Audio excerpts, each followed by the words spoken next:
Next time ನಾವು ಹಾಕೊಳ್ಳೋ ಬಟ್ಟೆ ಹಿಂದೆ ಪರ್ಫೆಕ್ಟಾಗಿದೆಯಾ ಸ್ಟಿಚ್ಚು, ಚೆನ್ನಾಗಿದೆಯಾ ಫಿಟ್ಟು ಅಂತ ನೋಡೋ ಒಂದು ಭಾವನೆಯ ಹಿಂದೆ ಎಂತೆಂಥವರ ಸ್ಟ್ರಗಲ್ ಇದೆ, ಎಂತೆಂಥವರ ಜೀವನದ ಏನಂತಾರೆ ಹೊಟ್ಟೆಪಾಡಿಗೋಸ್ಕರ ನುಂಗಿರೋ ಕಷ್ಟಗಳಿದೆ. ಇವೆಲ್ಲ ಕಣ್ಮುಂದೆ ಬರಬೇಕು.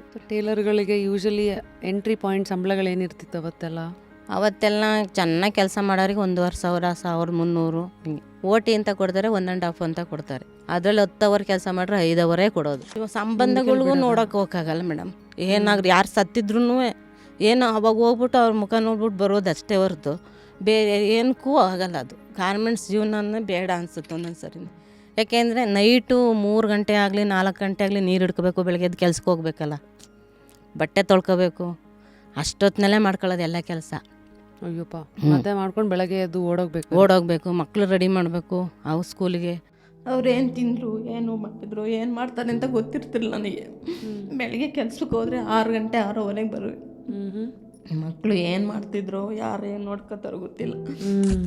ಈ ಗಾರ್ಮೆಂಟ್ಸ್ ಇಂಡಸ್ಟ್ರಿಯ ಒಂದಷ್ಟು ಕಷ್ಟಕರ ಸತ್ಯಗಳು ಅಂತ ಬಂದಾಗ ಇದ್ದಿದ್ದು, ಕೆಲವು ಸತಿ ಹುಷಾರಿಲ್ಲ ಅಥವಾ ಪ್ರೆಗ್ನೆಂಟ್ ಅಂತ ಗೊತ್ತಾದಾಗ್ಲೂ ಮಾಡಲೇಬೇಕು ಕೆಲಸ. ಆದರೆ ಅಲ್ಲಿ ಓನರು ಎಲ್ಲ ಇರ್ತಾರೆ, ಯಾರೋ ಎಲ್ಲ ಇರ್ತಾರೆ. ಅಲ್ಲಿ ನಮ್ಮ ಥರ ಕೆಲಸ ಮಾಡೋರದೇ ಅಧಿಕ ಪ್ರಸಂಗ ಜಾಸ್ತಿ ಇರುತ್ತೆ ಅಷ್ಟೇ. ಕರೋನಾ ಟೈಮಲ್ಲೆಲ್ಲ 30% ಅಷ್ಟು ಗಾರ್ಮೆಂಟ್ ವರ್ಕರ್ಸ್ ಕರ್ನಾಟಕದಲ್ಲಿ ಕೆಲಸಗಳನ್ನು ಕಳ್ಕೊಂಡ್ರು, ಮತ್ತು ಅನ್ಪೇಯ್ಡ್ ಲೀವ್ಗೂ ಹಾಕಿದ್ರು ಅಂತ ಇದೆ. ಸೊ ನಿಮ್ಗೇನಾರು ಎಫೆಕ್ಟ್ ಆಯಿತಾ ಅಕ್ಕ? ಆಗಿತ್ತು. 1.5 ತಿಂಗಳು ಮನೇಲಿದ್ವಲ್ಲ, ಸಂಬಳ ಇಲ್ಲ. ಕೆಲಸ ಕರ್ಕೊಂಡಾಗ ಏನು ಸಂಬಳ ಕೊಡಲಿಲ್ಲ ಅದರಲ್ಲಿ ಅವಾಗ.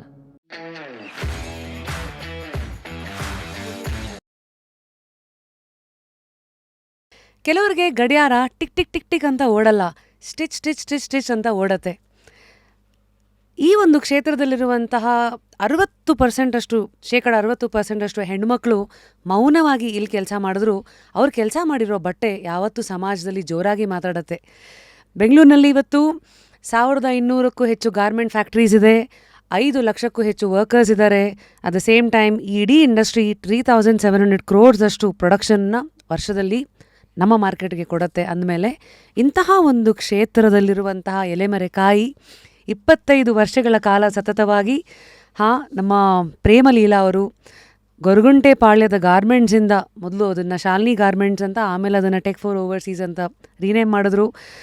25 ವರ್ಷ ಇಂಡಸ್ಟ್ರಿನಲ್ಲೇ ಒಂದು ಶಾರ್ಟ್ಸ್ ಆಗಿರಲಿ, ಪ್ಯಾಂಟ್ ಆಗಿರಲಿ, ಶರ್ಟ್ ಆಗಿರಲಿ, ಇಷ್ಟೆಲ್ಲ ಹೊಲಿಗೆಯಲ್ಲೇ ಜೀವನನ ಕಟ್ಕೊಂಡು ಆ ಒಂದು ಕ್ಷೇತ್ರದ ನೋವು, ನಲಿವು, ಆಸೆ, ಆಕಾಂಕ್ಷೆಗಳು ಇದನ್ನೆಲ್ಲ ಒಂದು ಬುತ್ತಿನಲ್ಲಿ ಕಟ್ಕೊಂಡು ಇಲ್ಲಿವರೆಗೂ ಜೀವನನ ಹೇಗೆ ನಡೆಸಿದ್ದಾರೆ. ಇದು ನಮ್ಮ ಪ್ರೇಮ ಅವರ ಪ್ರೇಮಲೀಲಾ ಇವತ್ತು ಆನ್ ಜಸ್ಟ್ ಕ್ಯೂರಿಯಸ್. ಅಮ್ಮ, ಮೊದಲನೇದಾಗಿ ಜಸ್ಟ್ ಕ್ಯೂರಿಯಸ್ಗೆ ಸ್ವಾಗತ. ಹೇಗಿದ್ದೀರಿ? ಚೆನ್ನಾಗಿದ್ದೀನಿ, ನೀವು ಹೇಗಿದ್ದೀರಾ? ಏನು ಗೌರಿ ಗಣೇಶ ಹಬ್ಬಕ್ಕೆ ಬಂದಂಗೆ ಬಂದ್ಬಿಟ್ಟಿದ್ದೀರಾ, ಸಖತ್ತಾಗಿ ರೆಡಿ ಆಗಿದ್ದೀರಾ? ನೀವು ಕರೆದ್ರಿ ಅಂತ ನಾವು ಬಂದಿದ್ದೀವಿ. ಯಾಕಂದರೆ ನಮಗೆಲ್ಲರಿಗೂ ಗಾರ್ಮೆಂಟ್ಸ್ ಅಲ್ಲಿ ಕೆಲಸ ಮಾಡೋರಂದರೆ ಈ 5:30-6 ಗಂಟೆ ಆಗ್ತಿದ್ದಂಗೆ ಗಾರ್ಮೆಂಟ್ಸ್ ಫ್ಯಾಕ್ಟ್ರಿ ಬಿಡುತ್ತೆ. ಎಲ್ಲರೂ ಪಾಪ ಜಡೆಗಳು ಹಾಕ್ಕೊಂಡು ಹೂವುಗಳು ಮುಡ್ಕೊಂಡಿರೋ ಲೇಡೀಸು ಕೈನಲ್ಲಿ ಬ್ಯಾಗ್ ಇಟ್ಕೊಂಡು ಬಸ್ಸಿಗೆ ಓಡ್ತಾ ಇರೋದು, ಈ ದೃಶ್ಯನೇ ಬರುತ್ತೆ. ನೀವು ನಮಗಿವತ್ತು ಶೋನಲ್ಲಿ ಸಿಕ್ಕಿರೋಕ್ಕೆ ಬಹಳ ಸಂತೋಷನೇ ಆಯಿತು. ಮೊದಲನೇದಾಗಿ ಅಮ್ಮ, 25 ವರ್ಷ ಗಾರ್ಮೆಂಟ್ಸ್ ಇಂಡಸ್ಟ್ರಿನಲ್ಲಿ ಸಾಕಾ? ಇನ್ನೂ ಮಾಡಬೇಕು ಅನಿಸುತ್ತೆ. ಜೀವನ ನಡೆಸ್ಬೇಕು ಅಂದರೆ ಮಾಡಬೇಕು ಅನಿಸುತ್ತೆ. ಆದರೆ ಕೈಲಿ ಕೆಲಸ ಮಾಡೋಕ್ಕಾಗಲ್ಲ ಅಂತ ಮನೇಲಿ ಮಕ್ಕಳು ಬಿಡಿಸಿದ್ದಾರೆ. ಹೌದಾ? ಮನೇಲಿ ರೆಸ್ಟ್ ಮಾಡ್ಕೊಂಡಿದ್ದೀನಿ ಇವಾಗ. 25 ವರ್ಷಗಳಲ್ಲಿ ಎಷ್ಟು ಬಟ್ಟೆ ನೋಡಿಲ್ಲ, ಎಷ್ಟು ಏನಂತೀರ ಈ ಸ್ಟಿಚಿಂಗ್ ಎಲ್ಲ ಐ ಥಿಂಕ್ ಎಲ್ಲ ಪಾರ್ಟ್ಸಲ್ಲೇ ಕೆಲವು ಸತಿ ಮಾಡ್ತಾ ಇರ್ತೀರಾ. ಎಷ್ಟು ಮ್ಯಾನೇಜರ್ಸ್ಗಳನ್ನು ನೋಡಿರ್ತಿರೋ, ಎಷ್ಟು ಸೂಪ್ರೈಸರು, ಎಷ್ಟು QCಗಳು ಅಲ್ವಾ, ಎಷ್ಟು ಪೇಡಿಂಗ್ ಹೆಲ್ಪರು ಎಲ್ಲ ನೋಡಿರ್ತೀವಿ. ಎಷ್ಟು ಮಾತಾಡೋಕ್ಕಾಗದ ಸತ್ಯಗಳು, ಎಷ್ಟು ನೋವು, ಅವಮಾನ ಎಲ್ಲ ಎಲ್ಲ. ಮೊದಲನೇದಾಗಿ ಎಲ್ಲಿಂದ ಶುರು ಮಾಡೋಣ? ನೀವೊಂದು ಮಾತು ಹೇಳಿದ್ರಿ, ಕೆಲಸ ಮಾಡೋಕ್ಕಾಗಲ್ಲ ಅಂತ ಬಿಡಿಸಿದ್ದಾರೆ ಅಂತ. 25 ವರ್ಷಗಳ ಒಂದು ದೊಡ್ಡ ಫೌಂಡೇಶನ್ನೇ ಹಾಕ್ಕೊಂಡು ಅಲ್ಲಿಗೆ ಹಂಗಂದರೆ ಹೇಗೆ, ಯಾಕೆ? ಫೌಂಡೇಶನ್ ಅಂದರೆ ನನಗಿವಾಗ ಕೆಲಸ ಮಾಡೋಕ್ಕೆ ಮನೆಯಲ್ಲೇ ಕೆಲಸ ಮಾಡೋದು ಅಂದರೆ ಇವಾಗ ಕಷ್ಟ ಅನಿಸ್ತೈತೆ ಆರೋಗ್ಯ ಪರಿಸ್ಥಿತಿಯಿಂದ. ಓಹೋ. ಅದರಿಂದ ಮನೆಯಲ್ಲೇ ಹೋಗಬೇಡ ನೀನು, ಇಷ್ಟಿಂದ ದುಡ್ದು ನಮ್ಮನ್ನು ಸಾಕಿದೆಯಲ್ಲ, ಇನ್ಮೇಲೆ ನಾನು ನೋಡ್ಕೊತೀನಿ ಅಂತ. ನನಗೆ ಹೋಗ್ಬೇಕು ಅಂತ ಆಸೆ ಇದೆ, ದುಡಿಬೇಕು ನಾವು ಮಕ್ಳಿಗೆ ಒಂದು ಸ್ವಲ್ಪ ಹೆಲ್ಪ್ ಆಗ್ಬೋದಲ್ಲ ಅನ್ನೋ ಒಂದು ಆಸೆ ಇದೆ. ಆದರೆ ಆರೋಗ್ಯ ಸಮಸ್ಯೆಯಿಂದ ಬೇಡ ಮನೇಲಿರು ಸಾಕು. ಆರೋಗ್ಯ ಸಮಸ್ಯೆ ಅಂದರೆ ಏನಾಯಿತು ಅಕ್ಕ? ನನಗೆ ಹುಷಾರಿಲ್ದಂಗಾಗಿತ್ತು, ಆಸ್ತಮ ಥರ. ಗಾರ್ಮೆಂಟ್ಸಲ್ಲಿ ಕೆಲಸ ಮಾಡಿದ ಅವಾಗಿಂದ. ಓ, ಅದರಿಂದ ಆಗಿರೋದಾ? ಅಂದರೆ ಧೂಳು, ಡಸ್ಟ್ ಅಲರ್ಜಿ. ಓಹೋ, ಅಲ್ಲೆಲ್ಲ ಮಾಸ್ಕ್ ಎಲ್ಲ ಅವತ್ತೆಲ್ಲ ಇರ್ತಿರ್ಲಿಲ್ವ? ಆವಾಗ ಇರ್ತಿರ್ಲಿಲ್ಲ. ಇತ್ತೀಚೆಗೆ ಕೊರೋನಾ ಬಂದಮೇಲೆ ಮಾಸ್ಕ್ ಯೂಸ್ ಮಾಡ್ತಿದ್ವಿ. ಇವಾಗ ಅದನ್ನು ಮಾಡ್ತಿಲ್ಲ, ಮತ್ತೆ ಬಿಟ್ಟಿದ್ದಾರೆ. ಹೌದಾ? ಸೊ ಈ ಥರದ ಒಂದು ವೃತ್ತಿಯ ಒಂದು ಉಡುಗೊರೆ ಹೀಗಾಗೋಗಿದೆ. ಆರೋಗ್ಯ ಸಮಸ್ಯೆ ತುಂಬ ಬರುತ್ತೆ ಅದರಲ್ಲಿ. ಇದು ಹೇಗಂದರೆ ನಮ್ಮ ಗಾರ್ಮೆಂಟ್ಸೇ 70ರ 80ರ ದಶಕದಲ್ಲೇ ನಮ್ಗೆ ಸ್ವಾತಂತ್ರ್ಯ ಬಂದ ನಂತರ ಎದ್ದಂಥ ಒಂದು ಕ್ಷೇತ್ರ ಇದು. ಇವತ್ತು ಬೆಂಗಳೂರು ಮತ್ತು ತಿರುಪೂರು ಮತ್ತು ಲೂಧಿಯಾನ, ಸೂರತ್ತು, ಡೆಲ್ಲಿ ಇದೆಲ್ಲ ಒಂಥರ ಸ್ಟಿಚಿಂಗ್ ಕ್ಯಾಪಿಟಲ್ ಆಫ್ ಇಂಡಿಯಾ. ಮತ್ತು ಬೇರೆ ಎಲ್ಲ ದೇಶಗಳಿಂದ ಏನು ಬ್ರ್ಯಾಂಡ್ಸಿಗೆ ಇದಾಗತ್ತೆ ಅಂತ ಹೇಳ್ತಾರೆ. ಸೊ ಇಂತಹ ಒಂದು ಗಾರ್ಮೆಂಟ್ಸಿಗೆ ಫಸ್ಟ್ಲಿ ನೀವು ಯಾಕೆ ಬಂದ್ರಿ ಅಕ್ಕ? ನಾವು ಊರಲ್ಲಿ ರೈತರಾಗಿದ್ವಿ, ರೈತರ ಕೆಲಸ ಮಾಡ್ಕೊಂಡು ಊರಲ್ಲಿದ್ದೆ. ಮದುವೆ ಆಯಿತು. ಮದುವೆ ಆದಾಗ ಮದುವೆಯಲ್ಲಿ ಏನೋ ಸಮಸ್ಯೆ ಆಯಿತು. ಮನೆಯಲ್ಲಿ ನೋಡಿದ ಹುಡುಗನ್ನ ಮದುವೆ ಮಾಡ್ಕೊಳ್ಳ ಅಂತ ಹೇಳಿದ್ದೆ ಫಸ್ಟು. ಮನೇಲಿ ನೋಡಿದ್ರಲ್ಲ ಅವರು, ಕೆಲಸ ಇಲ್ಲ ಏನಿಲ್ಲ, ಸರಿಯಾಗಿ ಇಲ್ಲ. ಆಮೇಲೆ ನೋಡಿದ ಹುಡುಗನೇ ಮತ್ತೆ ನಾನು ಹೋಗ್ಲಿ ಬಿಡು ನೋಡಿದಾರಲ್ಲ ಅಂತ ಮಾಡ್ಕೊಂಡೆ. ಆಮೇಲೆ ನಮ್ಮ ಮನೇಲಿಗೆ ಅವ್ನಿಗೆ ಕೆಲಸ ಸರಿ, ಫಸ್ಟು ನೋಡಿದ್ದೆ ಅವರು. ಅವ್ನಿಗೆ ಕೆಲಸ ಸರಿ ಇಲ್ಲ, ಏನಕ್ಕೆ ಮದುವೆ ಆಯ್ತು, ನೀವೇ ತೋರಿಸಿದಲ್ವ, ನಾನು ಅವ್ರನ್ನೇ ಮಾಡ್ಕೊತೀನಿ ಅಂತ ಮದುವೆ ಮಾಡ್ಕೊಂಡು ಇಷ್ಟಪಟ್ಟು ಮದುವೆ ಮಾಡ್ಕೊಂಡ್ವಿ. ಮದುವೆ ಮಾಡ್ಕೊಂಡಾಗ 2 ಕಡೆಯಲ್ಲೂ ಸಮಸ್ಯೆ ಆಯಿತು. ಅಂದರೆ ಗಂಡನ ಮನೆ ಕಡೆಯಲ್ಲೂ ಸಮಸ್ಯೆ, ತವ್ರ ಮನೆ ಕಡೆಯಲ್ಲೂ ಸಮಸ್ಯೆ. ಬೇಡ ಅಂತ ಹೇಳಿದ್ರೆ ನೀನು ಮಾಡ್ಕೊಂಡಿದ್ಯಲ್ಲ ಅಂತ ನಮ್ಮ ಮನೆಯವರು, ಆ ಹುಡುಗಿ ಬೇಡ ಅಂದರೂ ನೀನು ಮಾಡ್ಕೊಂಡಿದ್ಯಲ್ಲ ಅಂತ ನಮ್ಮ ಮಾವನ ಮನೆಯವರು. ಅಲ್ಲಿ ನಮಗೆ ಅಡ್ಜಸ್ಟ್ ಆಗಲಿಲ್ಲ. ಒಂದು ಪಾಪು ಆಯಿತು, ಹೆಣ್ಣು ಪಾಪು ಆಯಿತು. ಆವಾಗ 3 ತಿಂಗಳು ಪಾಪು. 3 ತಿಂಗಳು ಪಾಪು ಇದ್ದಾಗ ನಮಗೂ ನಮ್ಮ ಅತ್ತೆಗೂ ಸೆಟ್ ಆಗಲಿಲ್ಲ ಅಲ್ಲಿ. ನಮ್ಮ ಯಜಮಾನ್ರು ಏನು ಮಾಡಿದ್ರು, ಇಲ್ಲಿ ನಮ್ಮ ತಂಗಿ ಕೆಲಸ ಮಾಡ್ಕೊಂಡಿದ್ರು, ಬೇರೆ ಬಲ್ಬ್ ಫ್ಯಾಕ್ಟ್ರಿಲಿ ಕೆಲಸ ಮಾಡ್ತಾಯಿದ್ರು. ಅವ್ರು ನೋಡ್ಕೊಂಡು ಹೋಗೋಣ ಅಂತ ಬಂದವ್ರು ಏನು ಮಾಡಿದ್ರು, ಯಾಕೋ ನನಗೂ ನಮ್ಮ ಅಮ್ಮಂಗೂ ನಮ್ಮ ಅಕ್ಕಂಗೂ ಸೆಟ್ ಆಯ್ತಾಯಿಲ್ಲ, ನಾನು ಬೆಂಗಳೂರಿಗೆ ಬಂದುಬಿಡ್ತೀನಮ್ಮ, ಏನಾದರೂ ಒಂದು ಕೆಲಸ ಮಾಡ್ಕೊಂಡು ಜೀವನ ಮಾಡ್ತೀವಿ ಅಂತ ಹೇಳಿ, ಮಗು 3 ತಿಂಗಳು ಪಾಪು ನನ್ನ ಮಗಳು ಕರ್ಕೊಂಡು ಬೆಂಗಳೂರಿಗೆ ಬಂದ್ವಿ ನಾವು. ಅವಾಗ 3 ತಿಂಗಳು ಪಾಪನ ಕರ್ಕೊಬಂದಾಗ ನಾನು 1 ವರ್ಷ ಎಲ್ಲೂ ಹೋಗಲಿಲ್ಲ. ನಮ್ಮ ಮನೆಯವರೇ ಕೆಲ್ಸಕ್ಕೆ ಹೋಗೋರು. ಅವಾಗ ಬರೀ 600 ರೂಪಾಯಿ ಸಂಬಳ ಅವ್ರಿಗೆ, ಸೆಕ್ಯೂರಿಟಿ ಕೆಲಸ ಮಾಡೋರು. ಯಾವ ವರ್ಷ ಅದು? 92 ಗಾರ್ಮೆಂಟ್. ಅವ್ರಿಗೆ 600 ರೂಪಾಯಿ ಕೊಡೋರು. ಆಮೇಲೆ ನಮ್ಮ ಅಮ್ಮನ ಮನೇಲಿ ಸ್ವಲ್ಪ ದಿನ ಇದ್ದ, ಮತ್ತೆ ಅತ್ತೆ ಅಳಿಂಗೆ ಅಂದಾರ ಬಂದು ಮದುವೆ ಆದಮೇಲೆ ಮತ್ತೆ ಕರ್ಕೊಂಡು ಬಂದರು. ಅತ್ತೆ ಅಳಿಂಗೆ ಸೆಟ್ ಆಗಲಿಲ್ಲ ಅಂದ್ಬಿಟ್ಟು ಬೇರೆ ಮನೆ ಮಾಡಿದ್ವಿ. ಬೇರೆ ಮನೆ ಮಾಡಿದಾಗ ನಾನು ಮಗಳು 1 ವರ್ಷದ ಮಗಳು ಕೆಲಸಕ್ಕೆ ಹೋಗಬೇಕು ಅಂತ ನನಗೂ ಆಸೆ ಆಯಿತು. ನಮ್ಮ ಅಮ್ಮನ ಹತ್ರ ಬಿಟ್ಬಿಟ್ಟು ನಾನು ಕೆಲ್ಸಕ್ಕೆ ಹೋದೆ. ಹೋದಾಗ ಫಸ್ಟ್ ಟೈಮ್ ನಾನು ಕೆಲ್ಸಕ್ಕೆ ಹೋಗಿದ್ದು 15 ರೂಪಾಯಿ ಸಂಬಳ ದಿನಕ್ಕೆ. ನಾನು ಗಾರ್ಮೆಂಟ್ಸ್ ಅಲ್ಲ, ಗ್ಲೌಸ್ ಆಪ್ರೇಷನ್ ಆದಾಗ ಗ್ಲೌಸ್ ಹಾಕತ್ತಾರಲ್ಲ, ಆ ಫ್ಯಾಕ್ಟ್ರಿಗೆ ಹೋದ್ವಿ. ಆವಾಗ ಹೋದಾಗ ಮತ್ತೆ ನನ್ನ ಮಗನಿಗೆ ಪ್ರೆಗ್ನೆಂಟ್ ಆದೆ. ನಡ್ಕೊಂಡು ಹೋಗೋಕ್ಕಾಗಲ್ಲ, ತಲೆ ಸುತ್ತು ಬಂದಿರುತ್ತೆ ಅಂದ್ಬಿಟ್ಟು ಬಿಡಿಸ್ಬಿಟ್ರು ಅದನ್ನ. ಅದು ಬಿಡಿಸಾದ್ಮೇಲೆ ಮತ್ತೆ 1 ವರ್ಷ ಗ್ಯಾಪ್ ಆಯಿತು, ಕೆಲ್ಸಕ್ಕೆ ಹೋಗಲ್ಲ. ಮತ್ತೆ ನನ್ನ ಮಗ ಹುಟ್ಟಿ 1 ವರ್ಷಕ್ಕೆ ಮತ್ತೆ ಹೋದೆ ಕೆಲಸಕ್ಕೆ, ಮೆಡಿಸಿನ್ ಫ್ಯಾಕ್ಟ್ರಿಗೆ ಹೋದೆ. ಅದು ಆವಾಗ 1000 ರೂಪಾಯಿ ಸಂಬಳ ಕೊಡೋರು ತಿಂಗಳಿಗೆ. ಇದೆಲ್ಲ 93, 94, 95. ಅಷ್ಟು 95 ಒಳಗಡೆ ಇವೆಲ್ಲ ಆಗಿರೋದು. ಮೆಡಿಸಿನ್ ಫ್ಯಾಕ್ಟ್ರಿಗೆ ಹೋದಾಗ ನನಗೆ ಏನಾಯಿತು, ಅಲರ್ಜಿ ಸ್ಟಾರ್ಟ್ ಆಯ್ತು ಅಲ್ಲಿ. ಅದು ನನಗೆ ಸೆಟ್ ಆಗಲ್ಲ. ಮೆಡಿಸಿನ್ ಆಗಲಿ, ಟ್ಯಾಬ್ಲೆಟು, ಗ್ಲುಕೋಸು, ಪೌಡ್ರ್ ಬರುತ್ತಲ್ಲ, ಅದನ್ನೆಲ್ಲ ಪ್ಯಾಕ್ ಮಾಡೋದಲ್ಲ, ನನಗೆ ಡಸ್ಟ್ ಅಲರ್ಜಿ ಮೊದಲೇ ಅಲ್ಲೇ ಸ್ಟಾರ್ಟ್ ಆಯ್ತು ನನಗೆ. ಅಲ್ಲಿ ವರ್ಷಕ್ಕೊಂದ್ಸಲಿ ಡಾಕ್ಟ್ರು ಬರ್ತಾರೆ ಚೆಕ್ ಮಾಡೋಕ್ಕೆ, ಮೆಡಿಕಲ್ ಬಂದಾಗ ನೀವು ಬೇರೆ ಕೆಲಸ ನೋಡ್ಕೊಳ್ಳಿ, ಇದು ನಿಮಗೆ ಸೆಟ್ ಆಯ್ತಾಯಿಲ್ಲ ಅಂತ ಡಾಕ್ಟ್ರೇ ನನಗೆ ಹೇಳಿದರು. ಬಿಟ್ಬಿಟ್ಟು SLC ಓದಿದ್ದೀನಿ ನಾನು. SLC ಓದಿ ಗಾರ್ಮೆಂಟ್ಸಿಗೆ ಕೆಲಸ ಕೇಳ್ಕೊಂಡು ಹೋದೆ. ಇನ್ನು ಬೇರೆ ಬೇಡ, ಮೆಡಿಷನ್ ಬೇಡ ಅಂದ್ರಲ್ವ, ಗಾರ್ಮೆಂಟ್ಸಿಗೆ ಹೋಗಿ ಕೆಲಸ ಕೇಳ್ಕೊಂಡು ಹೋದಾಗ ಹೆಲ್ಪರ್ ಕೆಲಸಕ್ಕೆ ಸೇರ್ಕೊಂಡೆ. ಓಹೋ, ಸ್ಟಾರ್ಟಿಂಗ್ ಆವಾಗ ಎಷ್ಟು 96 ಜೂನ್ 96. ಇದೇನಾ ಶಾಲಿನಿ? ಅಲ್ಲ, ಇದು ಶ್ರೀ ಸನ್ಸ್ ಅಂತ ಇತ್ತು ಫಸ್ಟು. ನಾನು ಹೆಲ್ಪರೇ ಅದು ಸ್ಟಾರ್ಟ್ ಮಾಡಿದ್ದು. ಅಲ್ಲಿ 2 ವರ್ಷ ಕೆಲಸ ಮಾಡಿದೆ. 2 ವರ್ಷ ಹೆಲ್ಪರ್ ಕೆಲಸನೇ ಮಾಡಿದೆ. ಹೆಲ್ಪರ್ ಅಂದರೆ ಐರನ್ ಮಾಡೋದು, ಕಟ್ ಮಾಡೋದು, ನಂಬರ್ ಸೆಟ್ ಮಾಡೋದು. ನಂಬರ್ ಅಂದರೆ ಇದು ಪಾರ್ಟ್ಸು ಬರುತ್ತೆ, ಇದೊಂದು ಪಾರ್ಟ್ಸು, ತೋಳು, ಕೈ, ಬಾಡಿ, ಆ ಥರ ಬರುತ್ತಲ್ಲ, ಅವೆಲ್ಲ ನಂಬರ್ ಸೆಟ್ ಮಾಡೋದು, ಐರನ್ ಏನು ಕೆಲಸ ಕೊಡ್ತಾರೆ ಅದೆಲ್ಲ ಮಾಡಬೇಕು. ಸರಿ, ಮಾಡ್ತಾಯಿದ್ದು. ಆಮೇಲೆ ನನಗೆ ಒಂದು ದಿವಸ ಸೂಪ್ರೈಸರ್ ಬಂದು, ನೀನು ಬರೀ ಹೆಲ್ಪರ್ ಕೆಲಸನೇ ಮಾಡ್ಕೊಂಡಿರ್ಬೇಕು ಅಂದ್ಕೊಂಡಿದ್ಯಾ, ಟೈಲರ್ ಹಾಕೋಕೆ ಆಸೆ ಅಲ್ವಾ ಅಂದರು. ಆಮೇಲೆ ನಾನು ಅವ್ರ ಕೆಲಸ ಹೊತ್ತು ನಾನು ಮಾಡ್ತಿದ್ನಲ್ಲ, ಆ ಟೈಲರ್ ರಜೆ ಹಾಕಿದ್ರು. ಆ ದಿನ ರಜೆ ಹಾಕಿದಾಗ ನೀನೇ ಮಾಡ್ಬೇಕು ಈ ಕೆಲಸ, ಟೈಲರ್ ಹಾಕಿ ಇಷ್ಟ ಇಲ್ವಾ, ನೀವು ಬರೀ ಹೆಲ್ಪರ್ ಕೆಲಸನೇ, ನಿನ್ಕಿನ್ನ ಚಿಕ್ಕ ಹುಡುಗರೆಲ್ಲ ಟೈಲರ್ ಕೆಲಸ ಮಾಡ್ತಾರೆ, ತುಂಬ ಒಳ್ಳೆ, ಅವ್ರು ನೀವು ನೆನೆಸ್ಕೋಬೇಕು ಮೇಡಮ್. ನಾನು ತುಂಬ ಒಳ್ಳೆ ಚೆನ್ನಾಗಿ ಕೆಲಸ ಹೇಳ್ಕೊಡೋರು.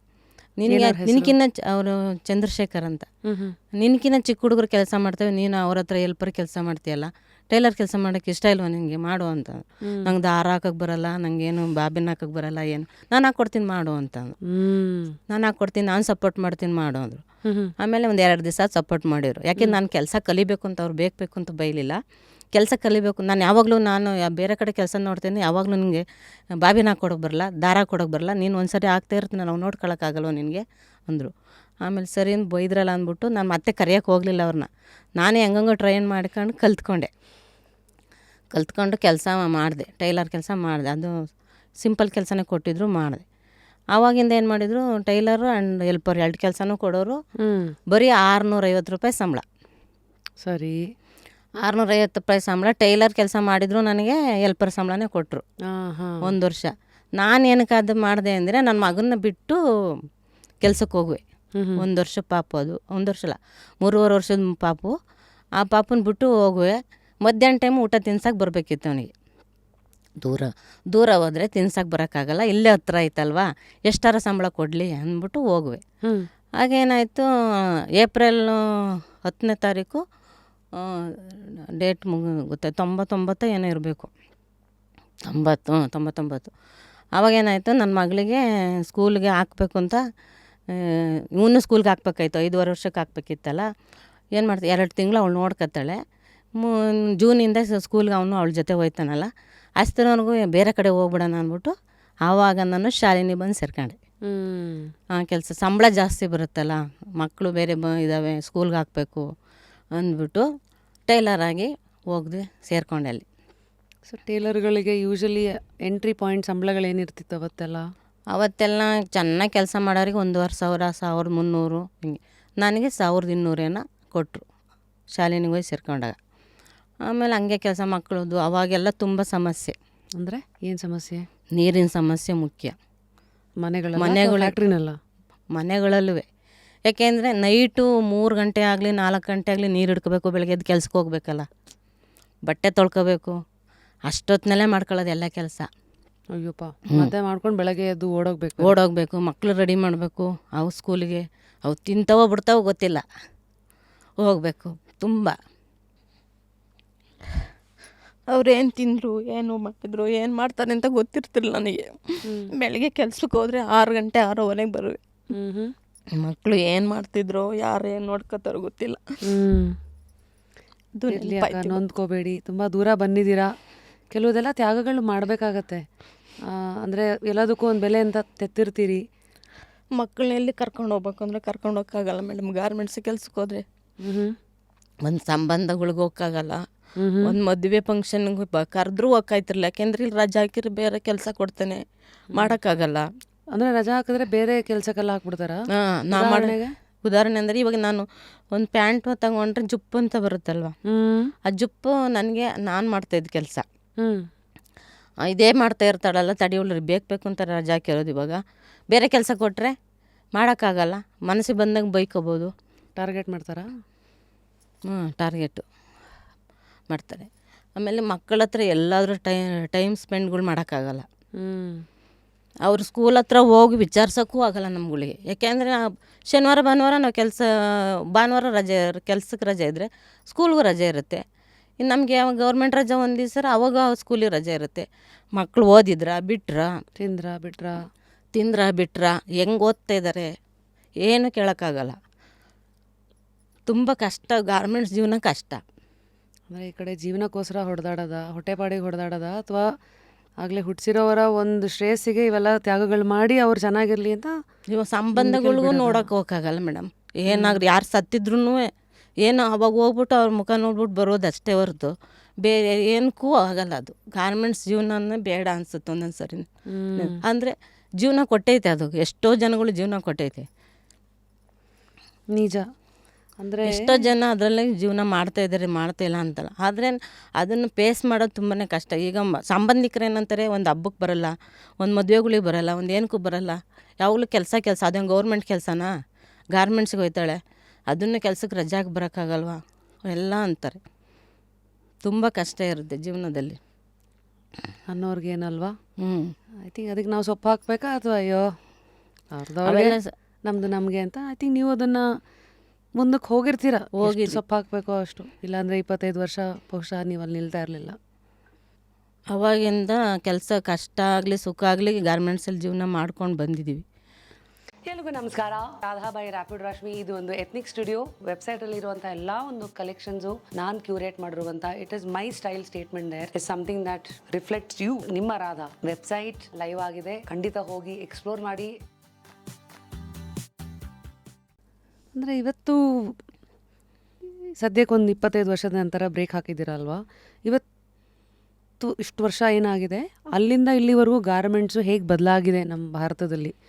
ಅಂದರೆ ಈಗ 90ರ ದಶಕದಲ್ಲಿ 99 ಅವತ್ತು ಗಾರ್ಮೆಂಟ್ಸ್ ಹೆಂಗಿತ್ತು, ಇತ್ತೀಚಿನ ದಿನದಲ್ಲಿ ಹೆಂಗೆಲ್ಲ ಬದಲಾಯಿತು ಅಕ್ಕ? ಅವಾಗೆಲ್ಲ ಬದಲಾಯಿತು. ಅವಾಗೆಲ್ಲ ಜಾಸ್ತಿ ಕಂಪ್ಯೂಟರ್ ಮಿಷನ್ ಇರಲಿಲ್ಲ. ನಾನು 90 ಇದ್ರ ಮಿಷನ್ನೇ ಇರ್ತದ್ದು ಅಂತ ನೀಡ್ಲುಗಳು ನಿಲ್ಲಿಸ್ದೇ ಇರಲ್ಲ, ಕೈಲೇ ನಿಲ್ಲಿಸ್ಕೊಳ್ಳೋ ಅಂಥ ಮಿಷನ್ ಇತ್ತು ಅವಾಗೆಲ್ಲ 96 97 ದಿನಗಳಲ್ಲಿ. ಇತ್ತೀಚೆಗೆ ಎಲ್ಲ ಕಂಪ್ಯೂಟರ್ ಮಿಷನ್ ಬಂದಿದೆ. ಅಂದರೆ ಅದಕ್ಕೂ ಏನು ಡಿಫ್ರೆನ್ಸು? ಅದು ಇಲ್ಲಿ ನೀಡ್ಲು ಕೈಲಿ ಇಳಿಸ್ಬೇಕಾದದ್ದು ಇದಿಲ್ಲ. ಇವಾಗ ಕಂಪ್ಯೂಟರ್ ಮಿಷನ್ ರಪ್ಪಿಂಗು ಅದೇ ಹೊಡ್ಕೊಳುತ್ತೆ. ಆ ಮಿಷನ್ಗಳಾದರೆ ರಪ್ಪಿಂಗ್ ಕೈಲಿ ನಾವೇ ಹೊಡಿಬೇಕು. ಇವಾಗ ಅಂದರೆ ಸ್ಟಾರ್ಟ್ ಮಾಡ್ತೀವಲ್ಲ, ಸ್ಟಾರ್ಟ್ ಆದಾಗ ದಾರ ಕಿತ್ಕೋಬಾರ್ದು ಅಂತ ಒಂದು 2 ಟಾಕ್ ಹಾಕ್ತೀವಿ.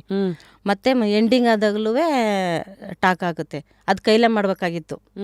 ಈಗ ಲೆಗ್ ಮಿಷನ್ ಮಾಡಿದ್ರು ಕೈಲೇ ಹೊಡಿಬೇಕು. ಆ ಥರ ಮಿಷನ್ ಆದ್ರೆ ಕೈಲೇ. ಇವಾಗ ಏನು ಮಾಡುತ್ತೆ, ಅದನ್ನೇ ಮಿಷನ್ ಸೆಟ್ ಮಾಡಿಕೊಡ್ತಾರೆ ಮೆಕ್ಯಾನಿಕ್ಗಳು. ನಾವು ಸ್ಟಾರ್ಟ್ ಮಾಡ್ದಟ್ಟಿಗೆ ರೊಪ್ಪ ಹೊಡ್ಕೊಳ್ಳುತ್ತೆ, ಮತ್ತು ಎಂಡ್ ಮಾಡ್ದಟ್ಟಿಗೆ ರೊಪ್ಪ ಹೊಡ್ಕೊಳ್ಳುತ್ತೆ. ಏನಂತಾರೆ ಅದನ್ನು? ರಪ್ಪಿಂಗ್. ಸರಿ, ಆ ಥರ ಮಿಷನ್ಗಳು ಬಂದವೆ. ಆಮೇಲೆ ಇವಾಗ ನಾವೇ ಸೆಟ್ ಮಾಡ್ಕೊಂಡು ಕೆಲಸ. ಅವಾಗ ಎಲ್ಪರ್ ಕೊಡೋರು. ಇವಾಗ ಏನು ಮಾಡ್ತಾರೆ, ನಮಗೆ ಟೈಲರ್ಗಳಿಗೆ ನಂಬರ್ ಸೆಟ್ ಮಾಡ್ಕೊಳ್ಳೋದು, ನಾವೇ ಮಾರ್ಕ್ ಮಾಡ್ಕೊಳ್ಳೋದು. ಅವಕ್ಕೆಲ್ಲ ಮೆಜರ್ಮೆಂಟ್ ಇರುತ್ತೆ. ಮಾರ್ಕ್ ಮಾಡ್ಕೊಳ್ಳೋಕೆ ಒಂದು ಪ್ಯಾಟರ್ನ್ಗಳು ಕೊಡ್ತಾರೆ. ಎಲ್ಲ ಒಂದು ಸಲ ಟೆಕ್ನಾಲಜಿ ಕಂಡಿಡ್ದಂಗೆ ಬಂದ್ಬಿಟ್ಟು ನಾವೇ ಮಾಡ್ಕೊಳಂಗೆ. ಆವಾಗ ಇನ್ನೊಂದು ಸ್ಟಿಚ್ ಮಾಡಿದ್ರೆ ಇನ್ನೊಂದು ಸ್ಟಿಚ್ ಮೇಲೆ ಬರೋದು, ಸ್ಟಿಚ್ ಮಾಡಿದ್ಮೇಲೆ ಕಿನಾರಿ ಅಂತ ಮೇಲೆ ಬರುತ್ತೆ. ಅದನ್ನು 2 ಕೆಲಸನ ಇವಾಗ ಒಬ್ರಿಗೆ ಕೊಡ್ತಾರೆ. ಅಕ್ಕ ಈಗ ಒಂದು ಸ್ವಲ್ಪ ಪಾಸ್ ತೊಗೊಂಡು, ಇದು ಹೆಂಗಾಯ್ತಂದರೆ ಈ ರೌಡಿಸಮಲ್ಲೆಲ್ಲ ಒಂದು ಸ್ಲ್ಯಾಂಗ್ ಇರುತ್ತಲ್ಲ, ಅಡ್ಡ ಸಿಸ್ಯ, ಈ ಥರ ನಮಗೆ ಗಾರ್ಮೆಂಟ್ಸಲ್ಲಿ ಇರೋ ಒಂದಷ್ಟು ಪದಗಳ ಪರಿಚಯ ಮಾಡಿಕೊಡಿ ಫಸ್ಟು. ಏನೇನಂದರೆ ಏನೇನು? ಫಸ್ಟು ರಪ್ಪಿಂಗ್ ಅಂದರೆ ಏನು? ಅದು ಸ್ಟಾರ್ಟಿಂಗ್ ಎಂಡಿಂಗ್ ಸ್ಟಿಚ್ ಅದು. ಆಮೇಲೆ ಕಿನಾರ ಅಂದರೆ? ಕಿನಾರಿ ಅಂದರೆ ಒಳಗಡೆ ಇಲ್ಲೊಂದು ಸ್ಟಿಚ್ ಬಂದಿತ್ತಲ್ಲ ಮೇಡಮ್, ಇದ್ರ ಮೇಲೆ ಇನ್ನೊಂದು ಸ್ಟಿಚ್ ಬರುತ್ತೆ. ಹಿಂಗೆ ಮೇಲೆ ಟಾಪಲ್ಲಿ ಬರುತ್ತೆ, ಚಿಕ್ಕದಾಗಿ ಬಂದಿರುತ್ತೆ ನೋಡಿ, ಶೆಲ್ಟ್ಗಳಲ್ಲೆಲ್ಲ ಇರುತ್ತೆ. ಅದಕ್ಕೆ ಕಿನಾರಿ ಅಂತಾರೆ. ಸರಿ. ಅದ್ರ ಪಕ್ಕ ಒಂದು ಇನ್ನೊಂದು ಸ್ಟಿಚ್ ಬರುತ್ತೆ ಈ ಕಡೆ, ಅದನ್ನ ಪಾಯಿಂಟೆಡ್ ಅಂತಾರೆ. ಪಾಯಿಂಟೆಡ್. ಆಮೇಲೆ ಅದು ಪಾಯಿಂಟೆಡ್ ಅಂತ. ಆಮೇಲೆ ಓವರ್ಲಾಕ್ ಅಂತ ಬರುತ್ತೆ, ಜಿಗ್ಜಾಗ್ ಅಂತ ಬರುತ್ತೆ. ಅಷ್ಟು. ಸೊ ನಿಮ್ಮ ಗಾರ್ಮೆಂಟ್ಸಲ್ಲಿ ಒಂದು ದಿವಸ ಕಳೆದು ಬಿಟ್ರೆ ಇವೆಲ್ಲ ಗೊತ್ತಾಗುತ್ತೆ, ಈ ಥರ ಪದಗಳೆಲ್ಲ ಇದೆ ಓಡಾಡೋದ? ಸೊ ನೀವು ಟೇಲರಿಂಗ್ ಅಲ್ಲಿ ನಿಮಗೆ ಇಷ್ಟು ಟೇಲರ್ ಆಗಿ ಇಷ್ಟು ವರ್ಷ ಇದ್ದೀರಲ್ಲ, ಯಾವುದು ನಿಮಗೆ ಭಾಳ ಖುಷಿ ಕೊಡೋದು? ಡಿಸೈನಿಂಗಾ, ಸ್ಟಿಚಿಂಗಾ, ಅಥವಾ ಏನು? ನಮಗೆ ಯಾವಾಗಲೂ ಸ್ಟಿಚಿಂಗೇ ನಮ್ಮ ಕೆಲಸ ಕಲ್ತಿರೋದು. ನಾವು ಡಿಸೈನಿಂಗ್ ಎಲ್ಲ ಇಲ್ಲ. ನಮಗೆ ಕಟ್ ಮಾಡಿ ಕೊಡ್ತಾರೆ. ಅದಕ್ಕೊಂದೊಂದು ಸೆಕ್ಷನ್ ಇರುತ್ತೆ ಮೇಡಮ್, ಕಟ್ಟಿಂಗ್ ಸೆಕ್ಷನ್ ಅಂತಲೇ ಒಂದಿರುತ್ತೆ. ಅಲ್ಲಿ ಕಟ್ಟಾಗಿ ಬ್ಯಾಚಿಗೆ ತಗೊಬರ್ತಾರೆ. ನಾವೇನೇನು ಹೊಲಿತೀವಿ, ಯಾರ್ಯಾರು ಏನೇನು ಹೊಲಿತಾರೆ ಆ ಪಾರ್ಟ್ಸ್ ಎಲ್ಲ ಡಿವೈಡ್ ಮಾಡಿಕೊಡೋಕೊಬ್ಬ ಪೀಡಿಂಗ್ ಹೆಲ್ಪರ್ ಅಂತ ಇರ್ತಾರೆ. ನಾವು ಹೊಲಿಯೋ ಪಾರ್ಟ್ಸ್ ಬಂದು ತಂದು ಕೊಡ್ತಾರೆ. ಅದಕ್ಕೊಂದು ಕೆಲಸ ಇರುತ್ತೆ. ಫ್ರಂಟ್ ಸೆಕ್ಷನ್ ಅಂತ ಒಂದು ಇರುತ್ತೆ, ಬ್ಯಾಕ್ ಸೆಕ್ಷನ್.